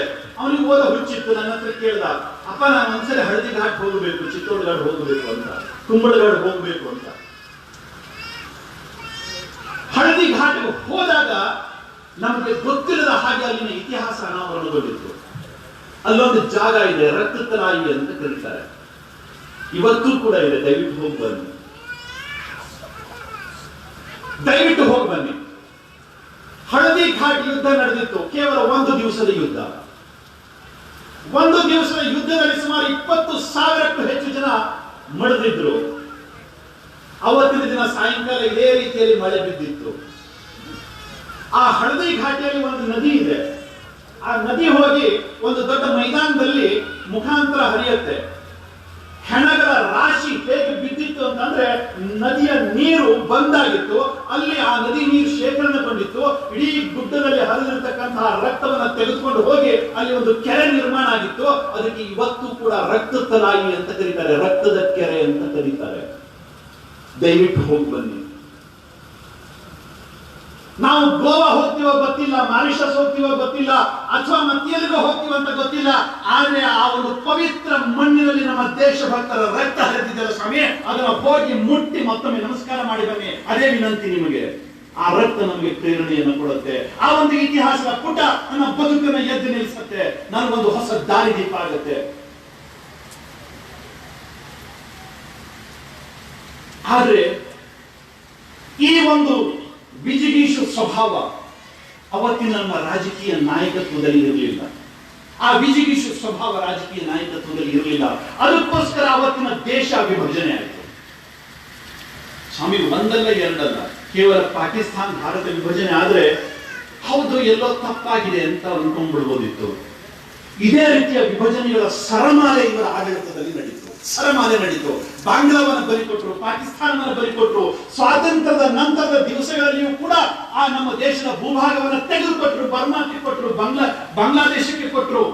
ಇನ್ನೂ ಕೂಡ ಇವರ ವ್ಯಾಪಾರ ಮುಗಿದಿಲ್ಲ. ಇನ್ನೂ ಕೂಡ ಅವರ ವ್ಯಾಪಾರ ಮುಗಿದಿಲ್ಲ. ಹೌದು, ಇಲ್ಲಿ ನನ್ನನ್ನು ನೀವು ಪರಿಚಯ ಮಾಡಿಸಿದ್ರೆ ನಾನೊಬ್ಬ ಮಂತ್ರಿ ಅಂತ, ಕೇಂದ್ರ ಸರ್ಕಾರದ ಮಂತ್ರಿ ಅಂತ. ನಮ್ದೊಂದು ಸರ್ಕಾರ ಇದೆ, ಒಂದು ದಿಕ್ಕಿನಲ್ಲಿ ನಾವು ಹೊರಟಿದ್ದೀವಿ. ಸ್ವಾಮಿ, ನಮ್ಮ ರಾಜಕೀಯದ ಅಪೇಕ್ಷೆ ನಾವು ಗದ್ದಿಗೆ ಮೇಲೆ ಕುತ್ಕೋಬೇಕು ಅಂತ ಅಲ್ಲ. ಕೇವಲ ಅಷ್ಟು ಸಂಕುಚಿತ ಮನೋಭಾವದಿಂದ ನಾವು ರಾಜಕಾರಣಕ್ಕೆ ಬಂದಿಲ್ಲ. ಹೇಗಾದ್ರೂ ಮಾಡಿ, ಯಾರನ್ನಾದ್ರೂ ಒಂದು ಮಣ್ಣು ಮಾಡಿ, ಯಾರಿಗಾದ್ರೂ ಒಂದು ಬತ್ತಿ ಇಟ್ಟು ಏನೋ ಒಂದು ರೀತಿಯ ಮತ್ತೆ ಅವರಿಗೆ ಬಂದು ಕುತ್ಕೋಬೇಕು ಅನ್ನೋಂಥ ಒಂದು ನಾಚಿಕೆಗೇಡಿನ ರಾಜಕಾರಣಿಗಳು ನಾವಲ್ಲ. ನಾವು ಯಾಕೆ ಬಂದಿದ್ದೀವಿ ಅನ್ನೋದು ನಮಗೆ ಗೊತ್ತಿದೆ. ನಾವು ಏನ್ ಮಾಡ್ತಾ ಇದೀವಿ ಅನ್ನುವಂಥದ್ದು ನಮಗೆ ಗೊತ್ತಿದೆ. ನಾವು ಹೋಗುವ ದಾರಿ, ನಾವು ಆಡೋ ಮಾತು ಕೆಲವರಿಗೆ ಅರ್ಥ ಆಗದಿದ್ದರೆ ನಾವೇನು ಮಾಡೋಣ? ನಮಗೆ ಖಂಡಿತವಾಗಿ ಗೊತ್ತಿದೆ, ಇತಿಹಾಸದ ಪುಟಗಳಲ್ಲಿ ಆದ ಪ್ರಮಾದ ಇವತ್ತಲ್ಲ ನಾಳೆ ಸರಿಯಾಗಬೇಕು. ಈ ದೇಶಕ್ಕೆ, ಈ ಒಂದು ಮಣ್ಣಿಗೆ ಇದರದೇ ಆಗಿರತಕ್ಕಂಥ ಒಂದು ಸಂಸ್ಕೃತಿ ಇದೆ, ಇದರದೇ ಆಗಿರತಕ್ಕಂಥ ಒಂದು ಗುರುತಿದೆ, ಇದರದೇ ಆಗಿರತಕ್ಕಂಥ ಒಂದು ಇತಿಹಾಸ ಇದೆ. ಆ ಇತಿಹಾಸ, ಆ ಗುರುತು, ಆ ರಕ್ತ ಇಲ್ಲಿಯ ಸಿಂಹಾಸನದ ಮೇಲೆ ಪ್ರತಿಷ್ಠಾಪನೆ ಆಗಬೇಕು. ಅದಕ್ಕೋಸ್ಕರವೇ ನಾವು ಬಂದಿರೋದು ಅನ್ನುವಂಥ ಒಂದು ಕಲ್ಪನೆಯಿಂದಲೇ ನಾವು ರಾಜಕಾರಣವನ್ನು ಶುರು ಮಾಡಿದ್ವಿ. ನಮ್ಮ ದೇಶದ ಆ ಒಂದು ಮಾನಚಿತ್ರ ಎಲ್ಲರಿಗಿಂತ ಮೇಲ್ಗಡೆ ಹೋಗಿ ನಿಂತ್ಕೋಬೇಕು. ಬಂಧುಗಳೇ, ತ್ಯಾವರಿಗೋಸ್ಕರ ರಾಜಕಾರಣ ಮಾಡತಕ್ಕಂಥ ಸಂತಾನ, ಮನೆತನ ನಮ್ಮದಲ್ಲ. ರಾಜಕಾರಣಕ್ಕೆ ಒಂದು ದಿಕ್ಕನ್ನು ಇಟ್ಕೊಂಡು ಹೊರಟಿದ್ದೀವಿ. ಜಗತ್ತಿನ ರಾಷ್ಟ್ರ ಮಾಲಿಕೆಯಲ್ಲಿ ಭಾರತಕ್ಕೊಂದು ಭವ್ಯ ಸ್ಥಾನವನ್ನು ಕೊಡಬೇಕು ಅಂತ ಯೋಚನೆ ಮಾಡಿ ಸ್ವಾಮಿ. ಇತ್ತೀಚಿನ ದಿನಗಳಲ್ಲಿ ನಾವು ಯಾವ ಕನಸನ್ನು ಕಂಡಿದ್ವೋ ಅದು ನಿಧಾನವಾಗಿ ಒಂದೊಂದೇ ತನ್ನಿಂದ ತಾನೇ ಆಗ್ತಾ ಇದೆ. ಇಡೀ ಜಗತ್ತು ನಮ್ಮ ಕಾಲ್ಬುಡದಲ್ಲಿ ಬಂದು ನಿಂತ್ಕೊಳ್ತಾ ಇದೆ. ಇವತ್ತು ಬೇಡ ಅಂತಂದ್ರೂ ನಮ್ಮ ದೇಶದ ಪ್ರಧಾನಮಂತ್ರಿಗಳನ್ನ ಅವರ ನೇತೃತ್ವಕ್ಕೆ ಒಪ್ಕೊಂತಾರೆ. ಇವತ್ತು ಜಗತ್ತು ಒಪ್ಕೊಳ್ಳುತ್ತೆ. ನಾವು ಕನಸು ಕಾಣ್ತಾ ಇರ್ತಕ್ಕಂಥದ್ದು ಇದಕ್ಕೆ ಕಣ್ರಿ. ಎಲ್ಲ ಒಂದ್ ಕಡೆ ಹಳೆ ರಸ್ತೆಗೆ ಹೊಸ ಮಣ್ಣು ಹಾಕಬೇಕು, ಆಮೇಲೆ ಹಳೆ ರಿಬ್ಬನ್ ಅನ್ನು ಹೊಸದಾಗಿ ಕಟ್ ಮಾಡಬೇಕು. ಈ ರಾಜಕಾರಣಕ್ಕೋಸ್ಕರ ನಾವು ಬಂದಿದ್ದಲ್ಲ. ಬದಲಾಗಿ ಇಡೀ ಜಗತ್ತಿನಲ್ಲಿ ಎಲ್ಲ ಕಡೆಗಳಲ್ಲಿ ಒಂದು ಕಾಲ ಇತ್ತು ನಮ್ದು. ಇಡೀ ಜಗತ್ತನ್ನು ಆಳ್ತಾ ಇದ್ವಿ, ನಾವು ಜಗತ್ತನ್ನು ಆಳ್ತಾ ಇದ್ವಿ. ಇವತ್ತಿನ ಬರ್ಮಾ ನಮ್ಮದಿತ್ತು, ನೇಪಾಳ ನಮ್ಮದಿತ್ತು, ಬಾಂಗ್ಲಾದೇಶ ನಮ್ಮದಿತ್ತು, ಪಾಕಿಸ್ತಾನ ನಮ್ಮದಿತ್ತು, ಶ್ರೀಲಂಕಾ ನಮ್ಮದಿತ್ತು, ಸಂಪೂರ್ಣ ದಕ್ಷಿಣ ಪೂರ್ವದ ರಾಷ್ಟ್ರಗಳು ನಮ್ಮದಿದ್ವು. ಅಲ್ಲಿರ್ತಕ್ಕಂತಹ ಥೈಲ್ಯಾಂಡ್ ಇರಲಿ, ಮಲೇಷಿಯಾ ಇರಲಿ, ಸಿಂಗಾಪುರ್ ಇರಲಿ, ಸುಮಾತ್ರ, ಬೋರ್ನಿಯೋ, ಬಾಲಿ ಎಲ್ಲದು ನಮ್ಮ ಒಂದು ಸಂಸ್ಕೃತಿಯ ಕೇಂದ್ರಗಳಾಗಿದ್ದು. ಆ ಕಡೆ ಹೋದ್ರೆ ಇವತ್ತಿನ ಅಮೆರಿಕ ಮಯ ಸಂಸ್ಕೃತಿಯ ಭಾರಿ ದೊಡ್ಡ ಕೇಂದ್ರ ಆಗಿತ್ತು. ಇವತ್ತಿನ ಮೆಕ್ಸಿಕೋ ಇರಲಿ, ಅರ್ಜೆಂಟೈನಾ ಇರಲಿ, ಬ್ರೆಜಿಲ್ ಇರಲಿ, ಅಂಟಾರ್ಟಿಕಾದಲ್ಲಿಯೂ ಕೂಡ ಉತ್ಖನನ ಮಾಡಿದ ಗಣಪತಿ ಮೂರ್ತಿಗಳು ಸಿಗ್ತವೆ. ಸೌದಿ ಅರೇಬಿಯಾದಲ್ಲಿ ಕೂಡ ಉತ್ಖನನ ಮಾಡಿದ ಸರಸ್ವತಿ ಮೂರ್ತಿಗಳು ಸಿಗ್ತವೆ. ರೋಮ್ ಇವತ್ತಿನ ಭಾರಿ ದೊಡ್ಡ ಚರ್ಚ್ ಏನಿದೆ ಅದರ ಪಕ್ಕದಲ್ಲಿರ್ತಕ್ಕಂಥ ಗುಡ್ಡಗಳನ್ನ ಅಗದರೂ ಕೂಡ ಇವತ್ತು ವಿಷ್ಣು ಮೂರ್ತಿಗಳು ಸಿಗ್ತವೆ. ಜಗತ್ತಿನ ಯಾವುದೇ ಮೂಲೆಗಳಿಗೆ ಹೋದ್ರೂ ಕೂಡ ನಮ್ಮ ಧರ್ಮ ಸಂಸ್ಕೃತಿ ಇವತ್ತೆಲ್ಲ ನಿನ್ನೆ ನಮ್ಮದಿತ್ತು. ರಷ್ಯಾದ ಬೈಕಲ್ ಸರೋವರ ಪಕ್ಕದಲ್ಲಿ ಒಂದು ಮೂರ್ತಿ ಸಿಕ್ಕಿದಾಗ ಆ ಮೂರ್ತಿ ಯಾವುದು ಅಂತ ಅವರಿಗೆ ಅರ್ಥ ಆಗಲಿಲ್ಲ. ನಮ್ಮ ದೇಶದ ಇತಿಹಾಸಕಾರರು ಹೋದ್ರು, ನಮ್ಮ ದೇಶದ ಅದರ ಎಕ್ಸ್ಪರ್ಟ್ಸ್ ಹೋದ್ರು. ಅವ್ರು ಹೇಳಿದ್ರು ಇದು ವರಾಹ ಮೂರ್ತಿ 37,000 ವರ್ಷಗಳ ಹಿಂದಿಂದು ಅಂತ. ನಮ್ಮ ಇತಿಹಾಸದ ಗೊತ್ತು ಗುರಿ ಇಲ್ಲದೆ ಇರತಕ್ಕಂಥ, ಈ ಮಣ್ಣಿನ ಇತಿಹಾಸ ಗೊತ್ತಿಲ್ಲದೆ ಇರತಕ್ಕಂಥ ಇತಿಹಾಸಕಾರರು ಬರೀತಾರೆ ನಮ್ಗೆ 5,000 ವರ್ಷ, 6,000 ವರ್ಷ, 10,000 ವರ್ಷ. ನಾಚಿಕೆ ಆಗುದಿಲ್ಲ ಈ ರೀತಿಯ ಜೀರ್ಣವಾಗದೇ ಇರತಕ್ಕಂಥ ವಿಚಾರಗಳನ್ನ ಪಾಶ್ಚಾತ್ಯ ಯೂನಿವರ್ಸಿಟಿಗಳಲ್ಲಿ ಅಧ್ಯಯನ ಮಾಡಿಕೊಂಡು ಬಂದು ಆ ಜೀರ್ಣವಾಗದ ವಿಷಯಗಳನ್ನ ನಮ್ಮ ತಲೆಯಲ್ಲಿ ತುರುಕಲಿಕ್ಕೆ ನಾಚಿಕೆ ಆಗುದಿಲ್ಲ ಈ ವಿಚಾರವಾದಿಗಳಿಗೆ. ನಮ್ಮದು ಗುಲಾಮಿ ರಾಷ್ಟ್ರ, ನಮ್ದು ಕೇವಲ 4,000-5,000 ವರ್ಷಗಳ ಹಿಂದಿನ ರಾಷ್ಟ್ರ. ನಾವು ಎಲ್ಲಿಂದ ಬಂದ್ವಿ? ಮಧ್ಯ ಏಷ್ಯಾದಿಂದ ಬಂದ್ವಿ. ತುಕ್ಕು ಹಿಡಿದಿರ್ತಕ್ಕಂಥ ನಿಮ್ಮ ಬುದ್ಧಿಗೆ ಧಿಕ್ಕಾರವನ್ನು ನಾನು ಹೇಳ್ತೇನೆ. ಜಗತ್ತು ಒಪ್ಕೊಂಡಿದೆ ಆರ್ಯರು ಮಧ್ಯ ಏಷ್ಯಾದಿಂದ ಬಂದರು ಅಂತಕ್ಕಂಥದ್ದೇ ಸುಳ್ಳು ಅನ್ನುವಂತಹದ್ದನ್ನ ಇಡೀ ಜಗತ್ತು ಒಪ್ಕೊಳ್ಳುತ್ತೆ. ಇಟಲಿಯಲ್ಲಿ ನಡೆದಿರತಕ್ಕಂಥ ಹಿಸ್ಟ್ರಿ ಕಾಂಗ್ರೆಸ್ ಅದು ಒಪ್ಕೊಳ್ಳುತ್ತೆ. ಆರ್ಯನ್ ಇನ್ವೇಷನ್ ಇಟ್ಸ್ ಎ ಮಿತ್, ಇದನ್ನ ಅವರು ಒಪ್ಕೊಂತಾರೆ, ಜಗತ್ತು ಒಪ್ಕೊಳ್ತಾ ಇದೆ. ಆದ್ರೆ ತುಕ್ಕು ಹಿಡಿದಿರ್ತಕ್ಕಂಥ ನಮ್ಮ ಬುದ್ಧಿಜೀವಿಗಳ ತಲೆ ಒಪ್ಕೊಳ್ತಾ ಇಲ್ಲ. ಇವತ್ತು ನಮ್ಮ ಇತಿಹಾಸಕಾರ ಇರ್ಫಾನ್ ಹಬೀಬ್ ಒಪ್ಕೊಳ್ತಾ ಇಲ್ಲ, ರೋಮಿಲಾ ಥಾಪಾ ಇವತ್ತು ಒಪ್ಕೊಳ್ತಾ ಇಲ್ಲ. ಬದಲಾಗಿ ಕರ್ನಾಟಕ ಇವತ್ತು ಅತಿರೇಕದ ಬುದ್ಧಿಜೀವಿಗಳ ಒಂದು ದೊಡ್ಡ ಸಂತೆ ಆಗಿದೆ. ಅವರು ಒಪ್ಕೊಳ್ತಾ ಇಲ್ಲ. ಬಂಧುಗಳೇ, ಅವ್ರು ಯಾರು ಒಪ್ಕೊಳ್ತಾರೆ, ಆ ತಿಕ್ಕಲುಗಳು ಒಪ್ಕೊಳ್ತಾರೆ ಬಿಡ್ತಾರೆ ಗೊತ್ತಿಲ್ಲ. ನಮ್ಮ ರಕ್ತ ಒಪ್ಕೊಂಡಿದೆ ತಾನೆ ಈ ದೇಶದಲ್ಲಿ ಈ ಧರ್ಮಕ್ಕೊಂದು ಇತಿಹಾಸ ಇದೆ. 1,000 ವರ್ಷಗಳು, ಅದಕ್ಕೆ ನಂಬರ್ಗಳೇ ಗೊತ್ತಿಲ್ಲ. ಆ ಪೂಜ್ಯಗಳು ಸಾಕಾಗುದಿಲ್ಲ. ಅಷ್ಟು 1,000 ವರ್ಷಗಳಿಂದ ನಮ್ಮ ಪರಂಪರೆ ಇಲ್ಲಿ ಜೀವಂತವಾಗಿತ್ತು ಅನ್ನೋದನ್ನ ನಮ್ಮ ರಕ್ತ ಒಪ್ಕೊಳ್ತಾ ಇದ್ದಾರೆ ತಾನೆ. ನಾವು ಒಪ್ಕೊಂತೀವಿ. ರಾಮ ಮಂದಿರದ ಬಗ್ಗೆ ಯಾರು ಹೇಳಿದ್ರಂತೆ, ರಾಮ ಅಲ್ಲೇ ಹುಟ್ಟಿದ್ದ ಅಂತ ಹೇಳಲಿಕ್ಕೆ ಕಾರಣ ಏನು ಅಂತ. ಅದಕ್ಕೆ ನಮ್ಮವರೊಬ್ಬರು ಕೇಳಿದ್ರು, ನೀನ್ ಇಂಥ ಅಪ್ಪಂದೇ ಮಗ ಅಂತ ಹೇಳಲಿಕ್ಕೆ ನಿನಗೆ ಯಾರು ಹೇಳಿದ್ರು? ನೀನು ಅಮ್ಮ ಹೇಳಬೇಕಾದ್ರೆ ಇಂಥದೇ ಅಪ್ಪನ ಮಗ ನೀನು ಅಂತ. ಅಮ್ಮನಿಗೆ ಗೊತ್ತಿದೆ ನನ್ನ ಧರ್ಮ, ನನ್ನ ಸಂಸ್ಕೃತಿ, ಇದು ನನ್ನ ತಾಯಿ. ನನ್ನ ಧರ್ಮ ಹೇಳಿದೆ ರಾಮ ಹುಟ್ಟಿದ್ದ, ನನ್ನ ಧರ್ಮ ಹೇಳಿದೆ ಕೃಷ್ಣ ಹುಟ್ಟಿದ್ದ. ಅದಕ್ಕೋಸ್ಕರ ನಾನು ಹೇಳ್ಕೊಂತೀನಿ ಇದು ನನ್ನ ರಾಮನ ವಂಶ, ಇದು ರಕ್ತ ನನ್ನ ರಾಮನ ರಕ್ತ, ಇದು ಕೃಷ್ಣನ ರಕ್ತ ಅಂತ ಹೇಳ್ತೀವಿ. ಯಾಕೆ? ನನ್ನ ಅಮ್ಮ ಹೇಳಿದಾಳೆ, ನನ್ನ ಸಂಸ್ಕೃತಿ ಹೇಳಿದೆ, ನನ್ನ ಧರ್ಮ ಹೇಳಿದೆ. ಆದ್ರೆ ಈ ಸೋಗಲಾಡಿಗಳಿಗೆ ಅಪ್ಪ ಅಮ್ಮ ಯಾರು ಗೊತ್ತಿಲ್ಲ, ಅವ್ರದ್ದು ಜಾತ್ಯಾತೀತರು.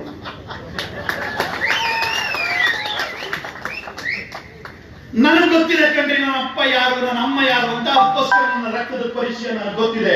ಆದ್ರೆ ಈ ಸೋಗಲಾಡಿ ರಕ್ತಕ್ಕೆ ಯಾರಿಗಾರು ಗೊತ್ತಿಲ್ಲ. ಅದಕ್ಕೋಸ್ಕರ ಅವ್ರು ಹೇಳಿದ್ರು ತಪ್ಪೇನಿಲ್ಲ, ಹೇಳಿಬಿಟ್ರಿ. ಯಾಕೆ?